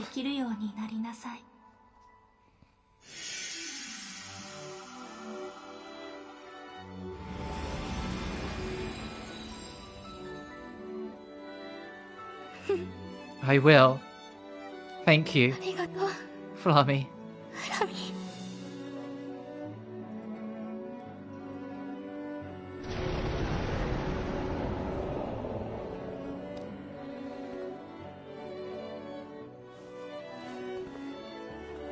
あなたの行いは Your actions will remain as 歴史にな history. って残る良いことも The good, the bad, 悪いことも全 everything. て We'll carve it all into our hearts この胸に and 刻 move んで forward. 私たちは前に進む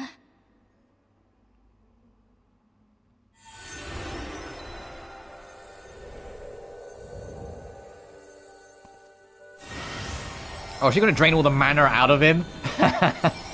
So he's left completely powerless?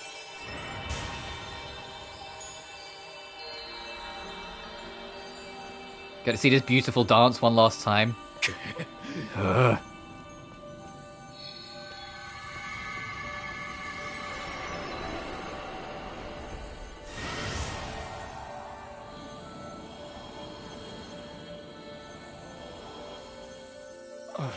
All of this will never end. It is eternal.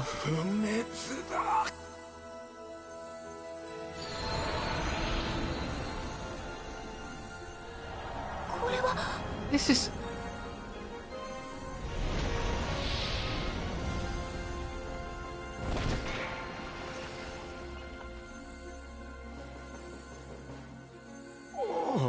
It will never end. It will never be lost.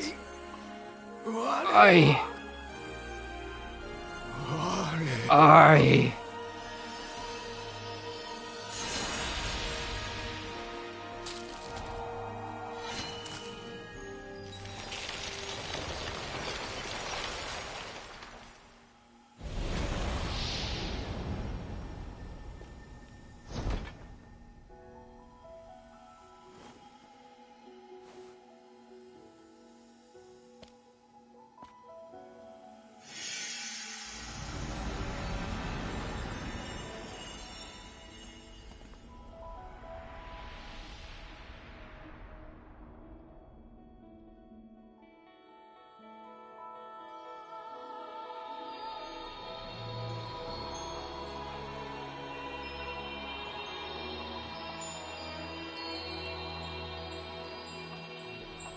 I'm gonna need to try and figure out what I'm doing for the rest of the week now. Uh-oh. I was hopeful we was gonna finish it this week. I wasn't expecting it to be like Tuesday.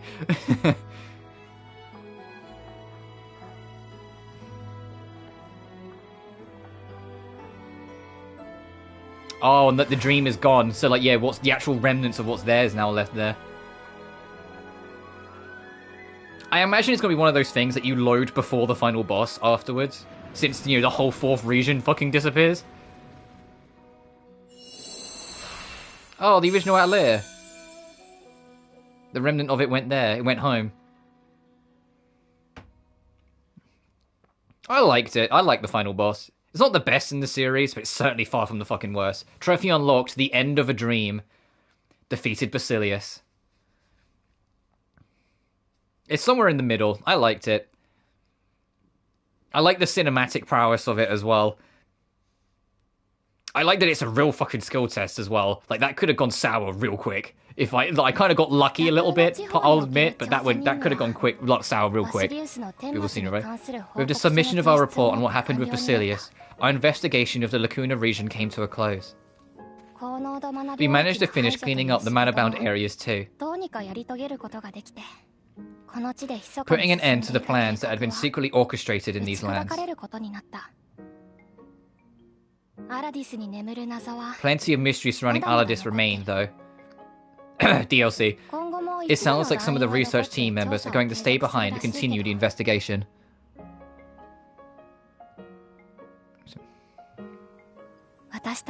But for us, this chapter of our lives has come to an end. Even the chief is going back to Ystella to deliver his final investigation report. I hope we go to Ystella in the next game, the actual capital city they all come from.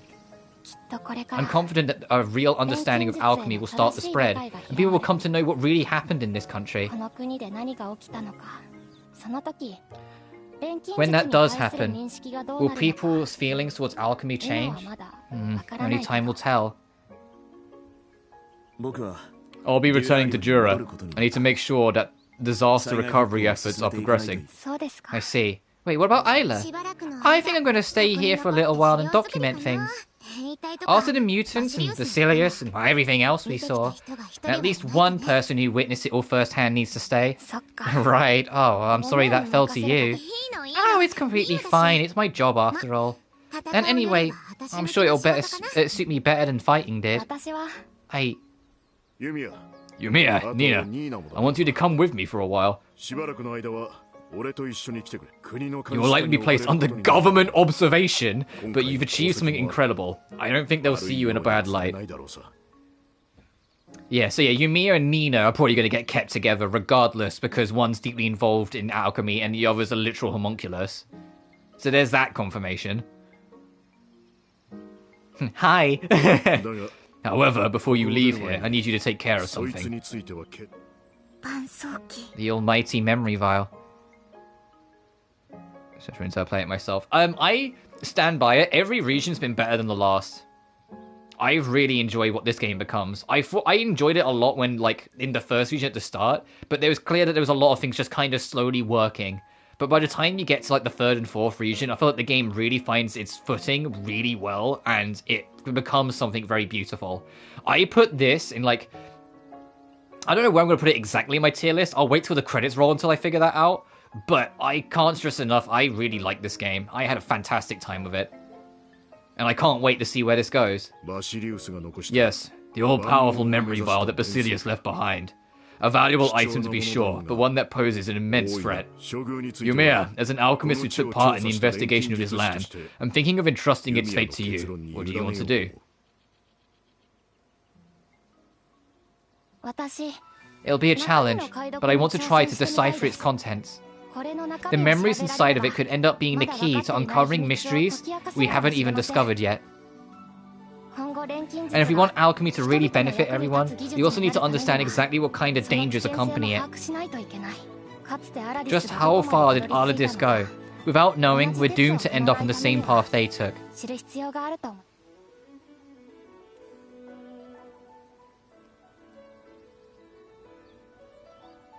I love alchemy. Alchemy has the power to improve everyone's lives. I hope a day will come where everyone can safely interact with alchemy. There's only so much that I can do by myself, but I want to do whatever I can, little by little.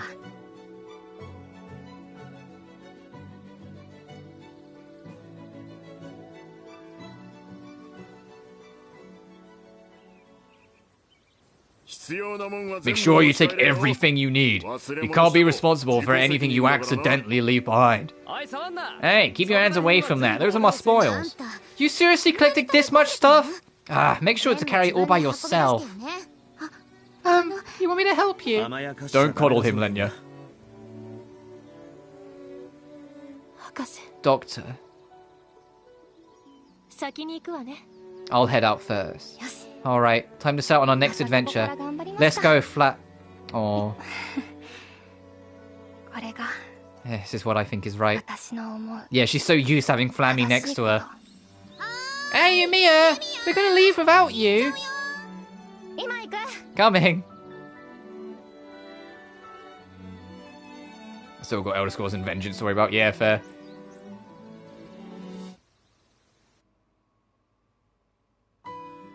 Credits? Yep. Alright, this Atelier game, this brave new venture into the 9th saga of Atelier. Oh, that's adorable artwork. Hang on a minute. I love this game. I really had a fucking fantastic time with this. There are some gripes I have with it, mostly to do with the game's difficulty. The game is way too fucking easy, even on like hard and very hard, and it's entirely to do with the fact that you just level up way too quickly the moment you start exploring. But I love the cast so fucking much. The cast are all really charming and come into their own throughout the course of the adventure, which is interesting because they had to balance that out with an open world, and I felt like they struck a much better balance with this than they did in Rise of 3. Rise of 3 also had the problem of having too many fucking cooks. It had 11 characters, so trying to make sure all of them had time was a bit more of a struggle. Whilst this, I genuinely gave a shit about all of them. You know? Like, there wasn't anyone that kind of fell off to the side. Like, I thought Yumia and her journey of losing her memory and having to find a new way forward on her own 2 feet was beautiful. I thought Victor and Isla's desire for revenge turning into a passionate mission to find the truth hit. Yeah. I mean, yeah, all the classic Atelier soundtracks will get added eventually. That's already confirmed as part of the season pass. It's the only reason it's not at launch is just because the file size of having all the soundtracks of all the old games is so big that they don't want it on the disc anymore. They want to have more space on the disc for other stuff. The music in this game, just talk about the music though. Although it's still not like quite on like the same like epic scale as some of the older games, like it's not like all chaos, all loud. I can't stress enough, this soundtrack is so beautiful and a far cry more memorable than what we got in Rise of 3. Rise of 3 soundtrack was good to listen to, but you didn't really like keep any of it in your mind. It was just kind of alright. Whilst Yumia's soundtrack, there are so many little melodies that I like have been humming to myself either at work or like been hearing in my head, like it's hit. Also, that song, the final boss theme, I think that was called Unknown. It's not revenge bad, it's they find their own path and find their own way to do something with it other than just be angry. That's the point of their character. At the start of the game, they're just ruled by their anger, and they learn to use it for a better purpose. They still want Vesper to suffer for what he did, but they come to understand there's bigger things at stake. They come to realize there's other things they should be focusing on and helping on to support and help the people and get what they want back. Lenya's story is a simpler one, but I still like it. Lenya is just a story of finding self-confidence. She starts off shy, thinking that she always causes everyone problems, but by the end of it, she finds her footing and her confidence to even shout back at Basilius during the final boss. Nina, being an homunculus, probably gets it the hardest, because she's literally a part of the problem they're trying to solve, but I love that they use that to kind of explore the background of the areas around her. Rutger is the only one that's kind of interesting in a different way, because he's very stoic. there's his personality and his state of development. This song is beautiful, by the way. Doesn't change much. He gets a little bit more empathetic, but beyond that, he doesn't care to know what memories he's lost, and by the end of the game, he's still like that. But I kind of appreciated him being more stoic, whilst everyone else develops and grows, to have someone who's just consistent. The gameplay formula, I adored. It's still not quite action game yet, but it's certainly getting closer. But I adored the middle ground they found here, especially once you get all the pieces together with the actual combat and with the item. That's Yumia's mother's grave, isn't it? Yep. Because she doesn't remember anything about her mother, but she said she wanted to visit anyway afterwards. And that's the first thing she made when she very first made alchemy. Is she going to give it back?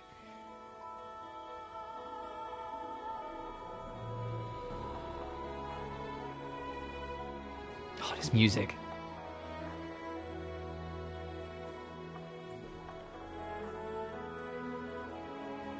Yeah, she's letting go of the past. That's what this is about. She's accepted she's not getting any of that back, so she's moving on. Oh, we don't get to see what she says to her mother. That's actually kind of nice. Because her lips were moving. She was talking to her mother, but we don't get to see what she says. Is she going to come? Oh. Aww.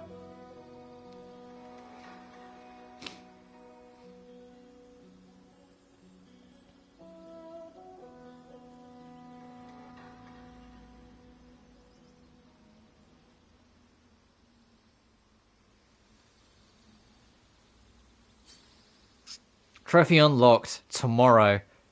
You can now set charismatic difficulty. What? And there's extras have been added. The fuck's charismatic?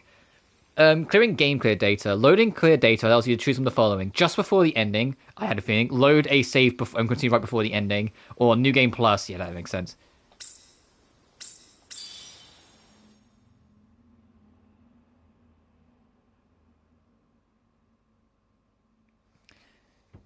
As this gets going to load back to the title screen, I imagine. As for where I put this on my list... Oh, a new title screen. Is it going to be her by the grave?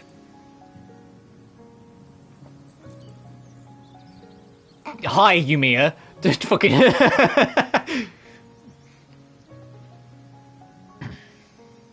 I know where I'm going to put it.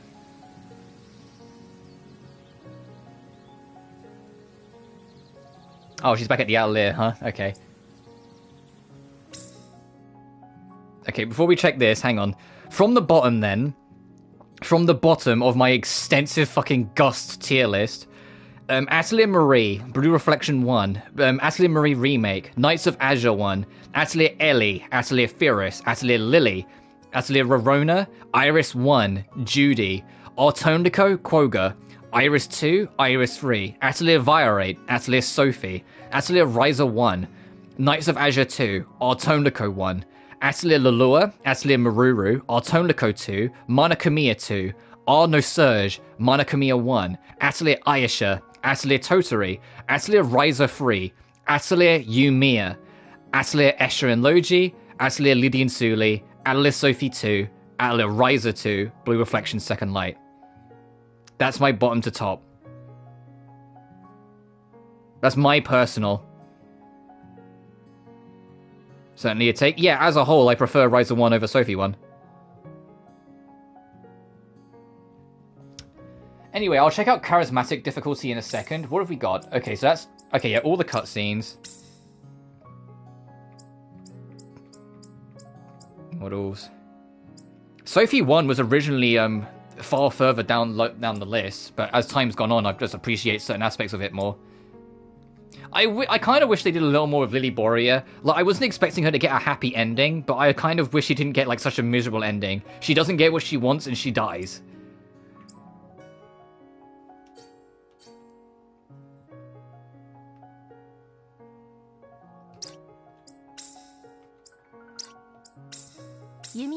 Oh, fuck. Hey, you know, we'll leave that in a minute.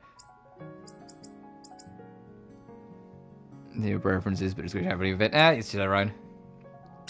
How many have we... Okay. Alright, it's time for that point at the end of every Atelier game where I have to read off all the fucking scripts. This is Wakana Kuramoshi, voice of Yumia Lesfelt. Everyone, congratulations on clearing the game. I'm glad to have an opportunity to say this name again. My impression of the game, well, when I read the script, I remember being astonished by the depth of the story. I of course relate a lot to Yumia, but I also found myself understanding and relating to a lot of other characters' very viewpoints. There are people who believe in old traditions, people who think that forbidden things must never be used for a reason, but also people who think the person themselves isn't what's wrong, to see them for who they are. You can look at the same thing twice, and depending on the angle, one can come away with different thoughts and perspectives. Because what you see isn't always the full picture. Although there are many reasons, large and small, for conflict, this story made me reflect again on why conflict exists and why it persists. I too have accumulated a lot of bitter memories over my life, but I think that thanks to those experiences, I'm able to live a little better than before, as it allows me to take measures to prevent the same mistakes from happening again. On the other hand, I often think things like, that was a fun time, or I wish I could redo things from back then. I'm sure that a few years or so from now I'll be thinking, I had so much fun recording back then, I wish I could go back. Don't speak too soon, they'll probably call you back for the sequel. So that's why I think the present is the best, and that one should live every moment to the fullest. While working on this, well, this girl talks quick, I just realized. While working on this title, I found myself thinking that living a life where you become someone else sounds nice, but this story made me feel that even if I were reborn, I'd still want to be myself, that there is meaning to me being me, and most of all, just how precious life is. Performing as Yumia is such a wonderful title. In such a wonderful title gave me a lot of things to think about while in the recording booth. Of course, all the other roles I've taken on have had their challenges, but Yumia especially acts so naturally, so I was constantly thinking about how to express her uniqueness without distorting it at all. Like, I want it to sound natural, the way I'd speak in my daily life. But just doing that makes it feel sloppy, so I had to search for a method to make it sound natural while avoiding that. There were other things I had to master and focus on too, such as how to express more delicate and subtle emotion. There was a lot to worry about, but I had a great time throughout the whole process. I really felt compelled myself to face acting without turning away. I feel so blessed to have been able to be a part of this title. That's all from me, Wakana Kuramochi, voice of Yumia Lesville. Thank you very much.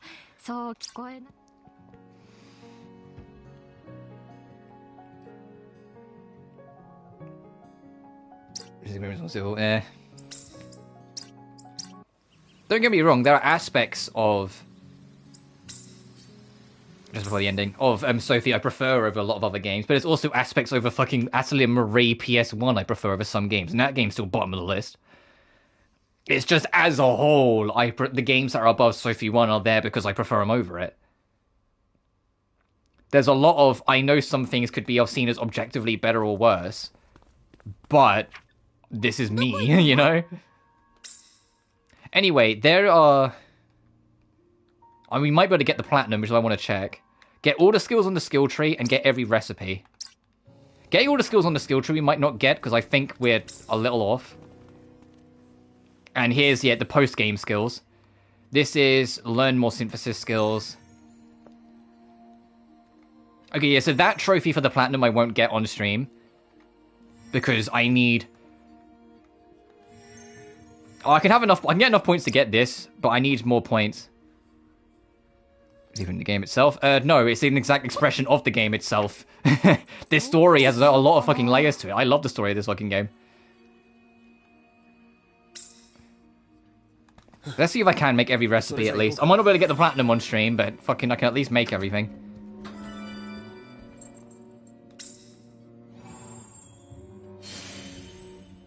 And I'll read the other perspectives as well. I just want to see what we can do. But I'll read the other things in a minute. I just want to see what we can do. I also want to see what charismatic difficulty is like that we unlocked. To see if that's like super hard. What else am I missing? You.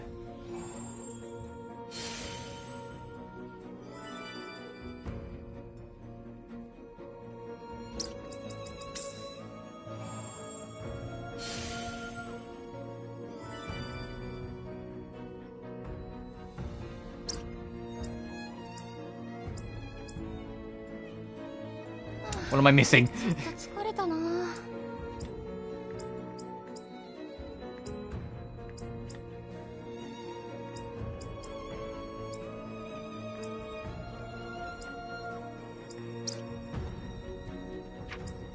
Oh, I bet... Hey, this normal quest? Let's do this normal quest. I bet we'll get a recipe book. Let's do this quick. And that's why that trophy hasn't popped. Also, let's see what charismatic difficulty is. We'll get into a fight later on. Here's a set of boss fights. Alright, let's make these quick. I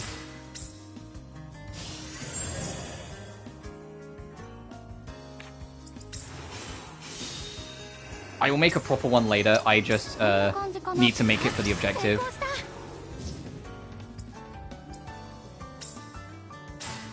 I already have a god tier superior grimoire, so I definitely don't need to worry about this.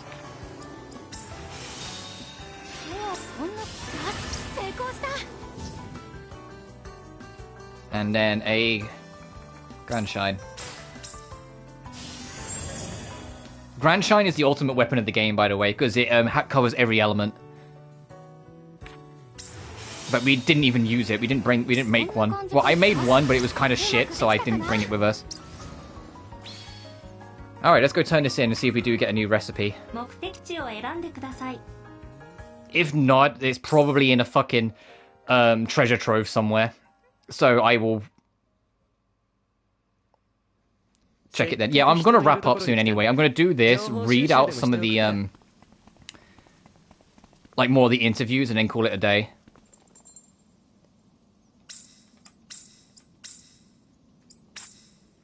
Which also means I need to figure out what I'm doing later in the week. Uh-oh. Ah, no, it wasn't. Okay, so it is in a treasure trove somewhere I haven't opened. Where are all the treasure troves I'm missing, just to check?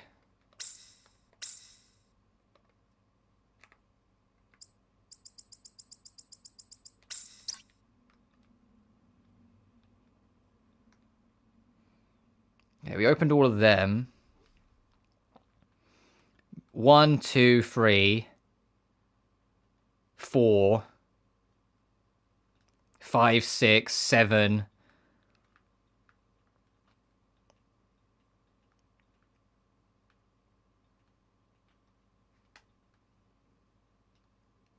Okay, 7 treasure troves. I'll look up which ones have alchemy books in and start hunting down some keys. And then all that's left is getting the SP. So let me save and quit, and then we'll go read some more of the interviews. I might not read all of them, because there's a fair few there.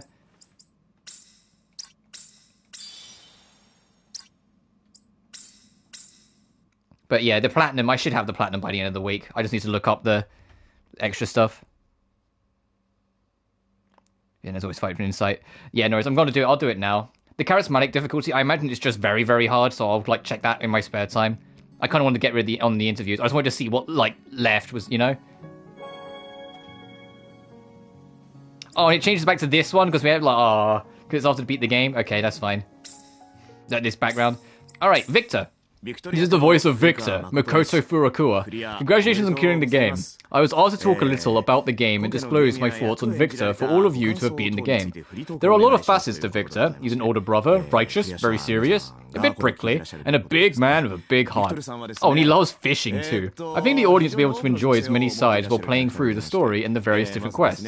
As for me, I certainly had a lot of fun in this role, and I hope you all love Victor as much as I did. I would be happy if you played the game again and again after completing it. Well, that's all from me. It's always the main character. It's the same in every Atelier game. The main character has like a fucking like book of like a novel to write up, and everyone else just has a few things to say.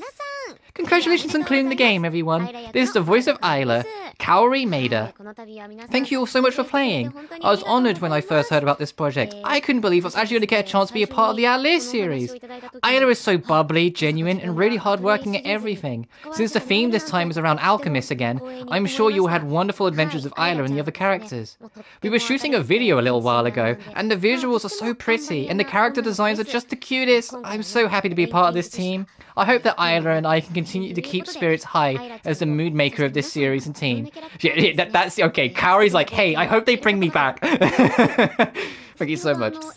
Congrats for clearing Atelier Yumia. My name is Jun Fukuyama, and I play the role of Rutger. So what do you think, everyone? I have a few memories of this series. I always had the feeling of, was the Atelier series always this intense? Including about the story. Things have changed quite a bit compared to my first exposure to the series back in the day. Wow, I wonder what Jun's first Atelier game was. It's a fun side questing, yeah. Things have changed quite a bit back in the day. In recent years, there have been many more story and character developments like that. In fact, by the time Rutger joins the cast, the story becomes pretty serious, with a sort of multi-protagonist setup that gives each character their moments and whatnot. The atmosphere sure has evolved from when I was young. During recording, I found myself thinking about how wonderful it is that this girl became so strong. The landings left a big impression on me, as well as the action. Saying this might anger people in recent years, but they really kept things perfectly out of sight. Seeing the technological advances, visual effects, and the way the action was done along with the camera angles was amazing. If it can be done this well, I think the possibilities will keep expanding.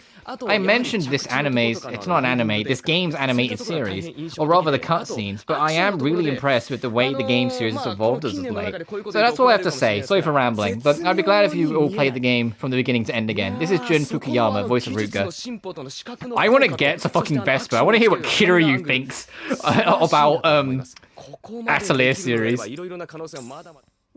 I'm Mikako Komatsu, the voice of Nina. Congratulations on clearing the game. I had an honor of being brought on for the latest entry in the Atelier series. Actually, the title was kept a secret from when I first received the script. I had no idea what it was for. It was only when I arrived on site for recording that I learned I was going to be taking part in this well-known and long-running Atelier series. I was super surprised. I remember thinking it was no wonder the subject of alchemy kept coming up in the scripts. Yeah, can you imagine, like, hey, this is project whatever. You're reading it, you're like, man, alchemy's huge in this fucking game. What's going on about it? Oh, like, I'm sure you've beaten the game. You know Nina's background. She has a heavy past that is entangled with the story of the game, which meant I got to voice all kinds of conversations. At first glance, Nina seems like the cheerful older sister type, but I also had the heavy past she shoulders in mind while recording, so a certain affection would keep bubbling up behind her words as I spoke. Also, I felt this way during recording as well, but now that we're at the point where we're seeing footage of the game for the first time, I'm really impressed at how cool everything is and how wonderful all the characters are. You all probably have the same feeling since you've been playing the game. I hope you continue to enjoy playing it over and over and experience all the wonderful things it has to offer. And I also hope you continue to love this series. So with that, this is the voice of Nina, Mikako Komatsu. Thank you very much. I'm going to still use the character voice. This is Yoshino Ayama, the voice of Lenya. Congratulations on clearing the game. Good work. You know, I was really glad to be able to play such a warm and kind character like Lenya. I haven't had many opportunities to play this type of character, so it was a refreshing role. Adventuring with everyone, Lenya experienced a lot of encounters and goodbyes, and she had a lot of personal events to deal with too. It made me feel all warm inside.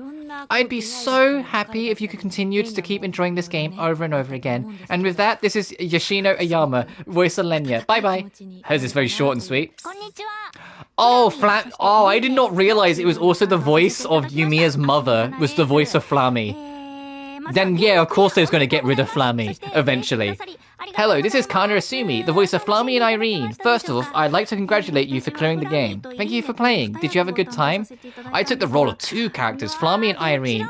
But, well, both were... Well, Flammy at the end was very tough, and since I'm a mother myself, I think I could really connect with Irene, which made for very emotional recording sessions. Although she didn't have many lines, I felt like I was entrusted with a very important role. I had a lot of thoughts going through my mind while recording her lines. And though Flammy doesn't really express any emotion, there were a couple places where I enjoyed getting to react like, really? I hope you can fully enjoy the game over and over again. That's it from me. That was the voice of Flammy and Irene, Kana Asumi speaking. Thank you. Kana Asumi, the voice of Blonde? Oh, is it? Oh, that's cool.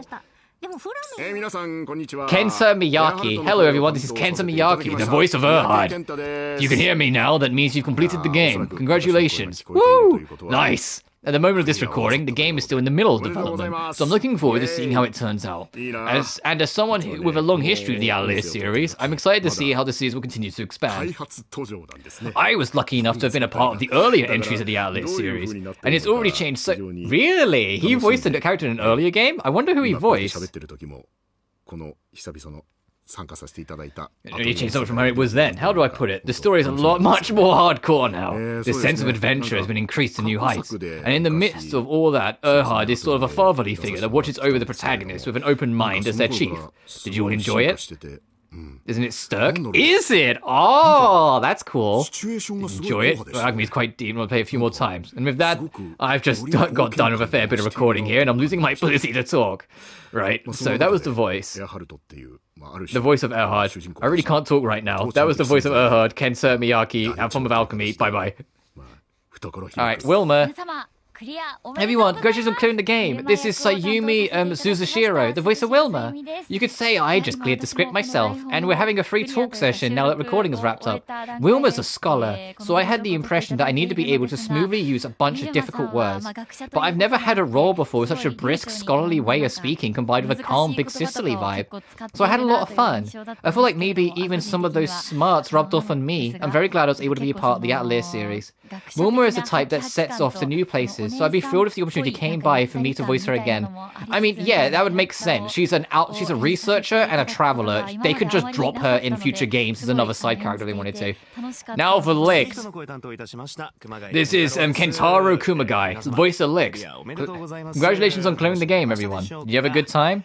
I voiced Lix in this entry, and how shall I put it? He is very sociable. A lot of characters that appear in this have their own idiosyncrasies and whatnot, but Lix is very serious, or perhaps proper.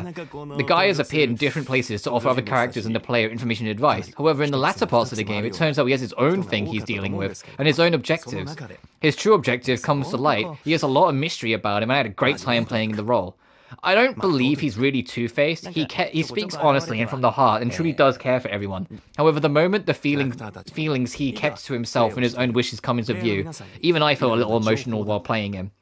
Please enjoy playing through the game multiple times and uncovering everything this game has to offer. That's all from me, Kentaro Kumagai, the voice of Lix. Alright, the Elder. This is Sakuya Nakamura, the voice of Claudia. If you're hearing this message, it means you've beat the game, so congratulations. Right, so Claudia is the head of the Silver Clan. Oh, she was clapping, I heard that. So she's very intelligent, always thinking about what comes next and keeping everyone in mind. That's how I interpret her character during my performance. She's quite beautiful too, but at the same time I felt it was important that the sense of aging, the wrinkles that come with many years of life, also could be felt in her voice. I also paid close attention to her accent. How did I do?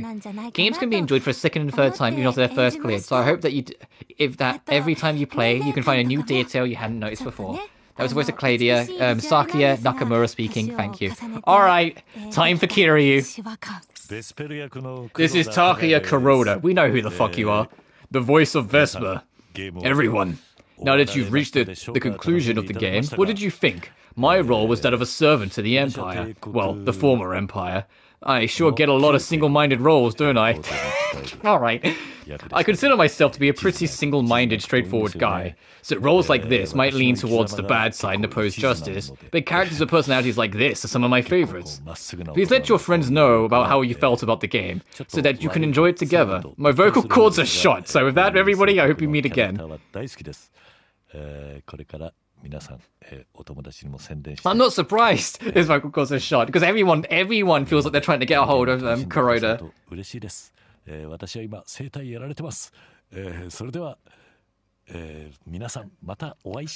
his is very short and sweet. But I suppose that's very in line with Takuya Kuroda.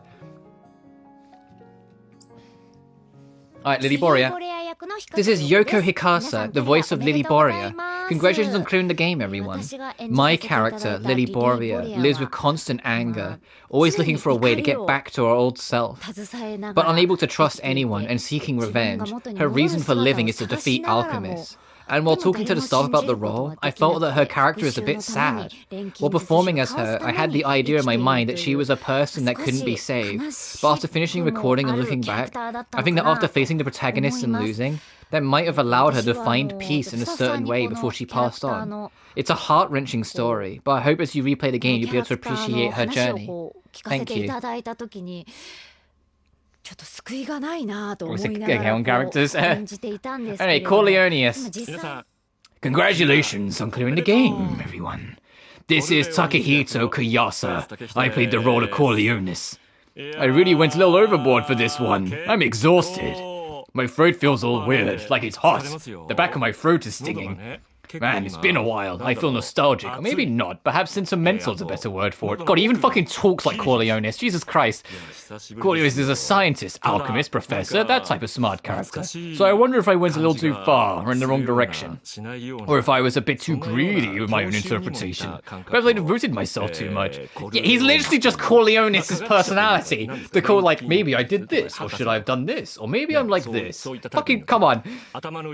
Well, looking at his character, he seems quite beastly. What is he, a wolf? Maybe a dog. He is quite burly, too. He's actually has quite the gentlemanly air about him on the inside. I think the role was especially enjoyable because of the gap between the surface and what is hidden inside him.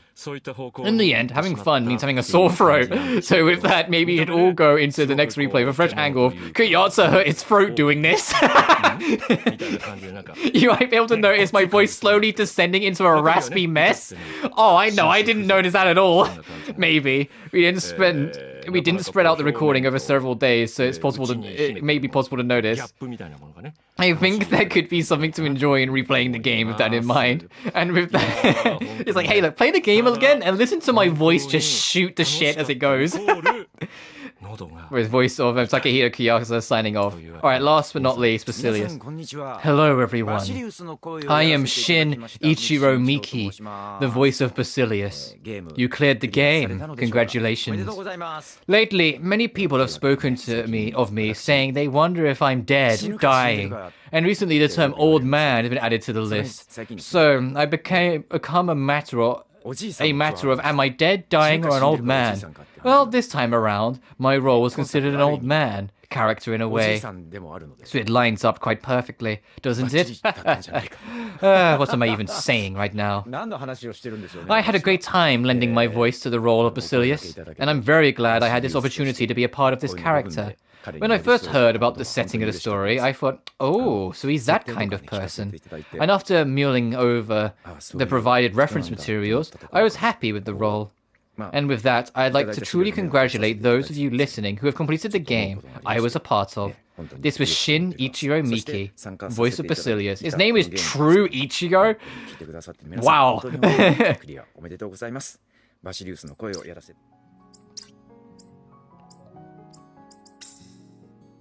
But we're not 100% done. This is the final for now, but there are 2 DLC expansions expected to arrive in this game at some point between now and at the latest October.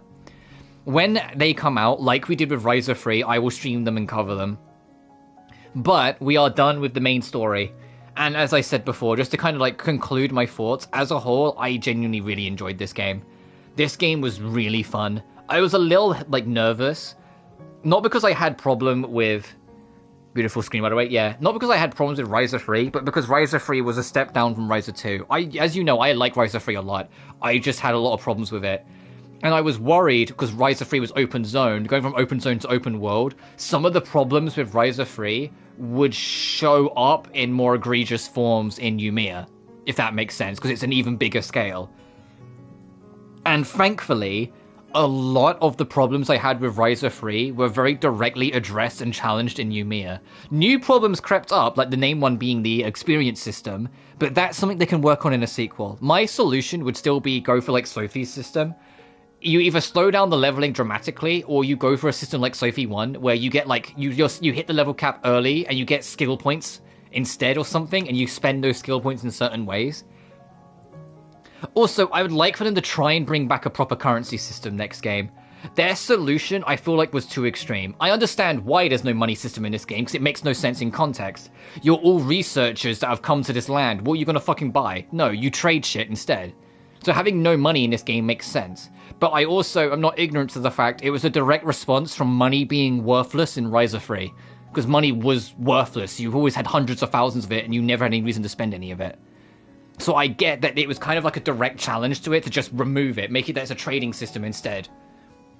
And I hope the trading system comes back, because I love the trading system. I feel like once you get going in the 3rd and 4th region, it becomes far less significant, but in the first 2 regions, there was some really good shit we got out of trading. That really helped in the early game. So it felt like a worthy, like, piece of the puzzle for building yourself up. But as for Next We Meet, in the Atelier universe properly, I will get back to you on whether I'm going to start Shaylee on Friday, because I'm going to take Thursday off and we're doing Genshin Wednesday. Or if I'm going to start something else. But, regardless, thank you all so much for watching. Remember to like and subscribe if you haven't already. It genuinely helps the channel grow. Additionally, you can find my BlueSky and Patreon in the description of every single video. I love this game, and I hope more people check it out. There's a demo available that you can go watch. And also, my opinion is my own. I want to emphasize that. But I also have to clarify that, yes, I was gifted a review copy weeks ahead of the game's official release. But I want that known, and I also want people to know that that did not affect my opinion. I still went into it as nervous and as worried about things to go, and it was just the breath of fresh air that I got this opportunity. So I also want to take the opportunity to thank Gus for that opportunity, and thank Koei Tecmo Europe for providing me a copy. That was really based of them. Thank you.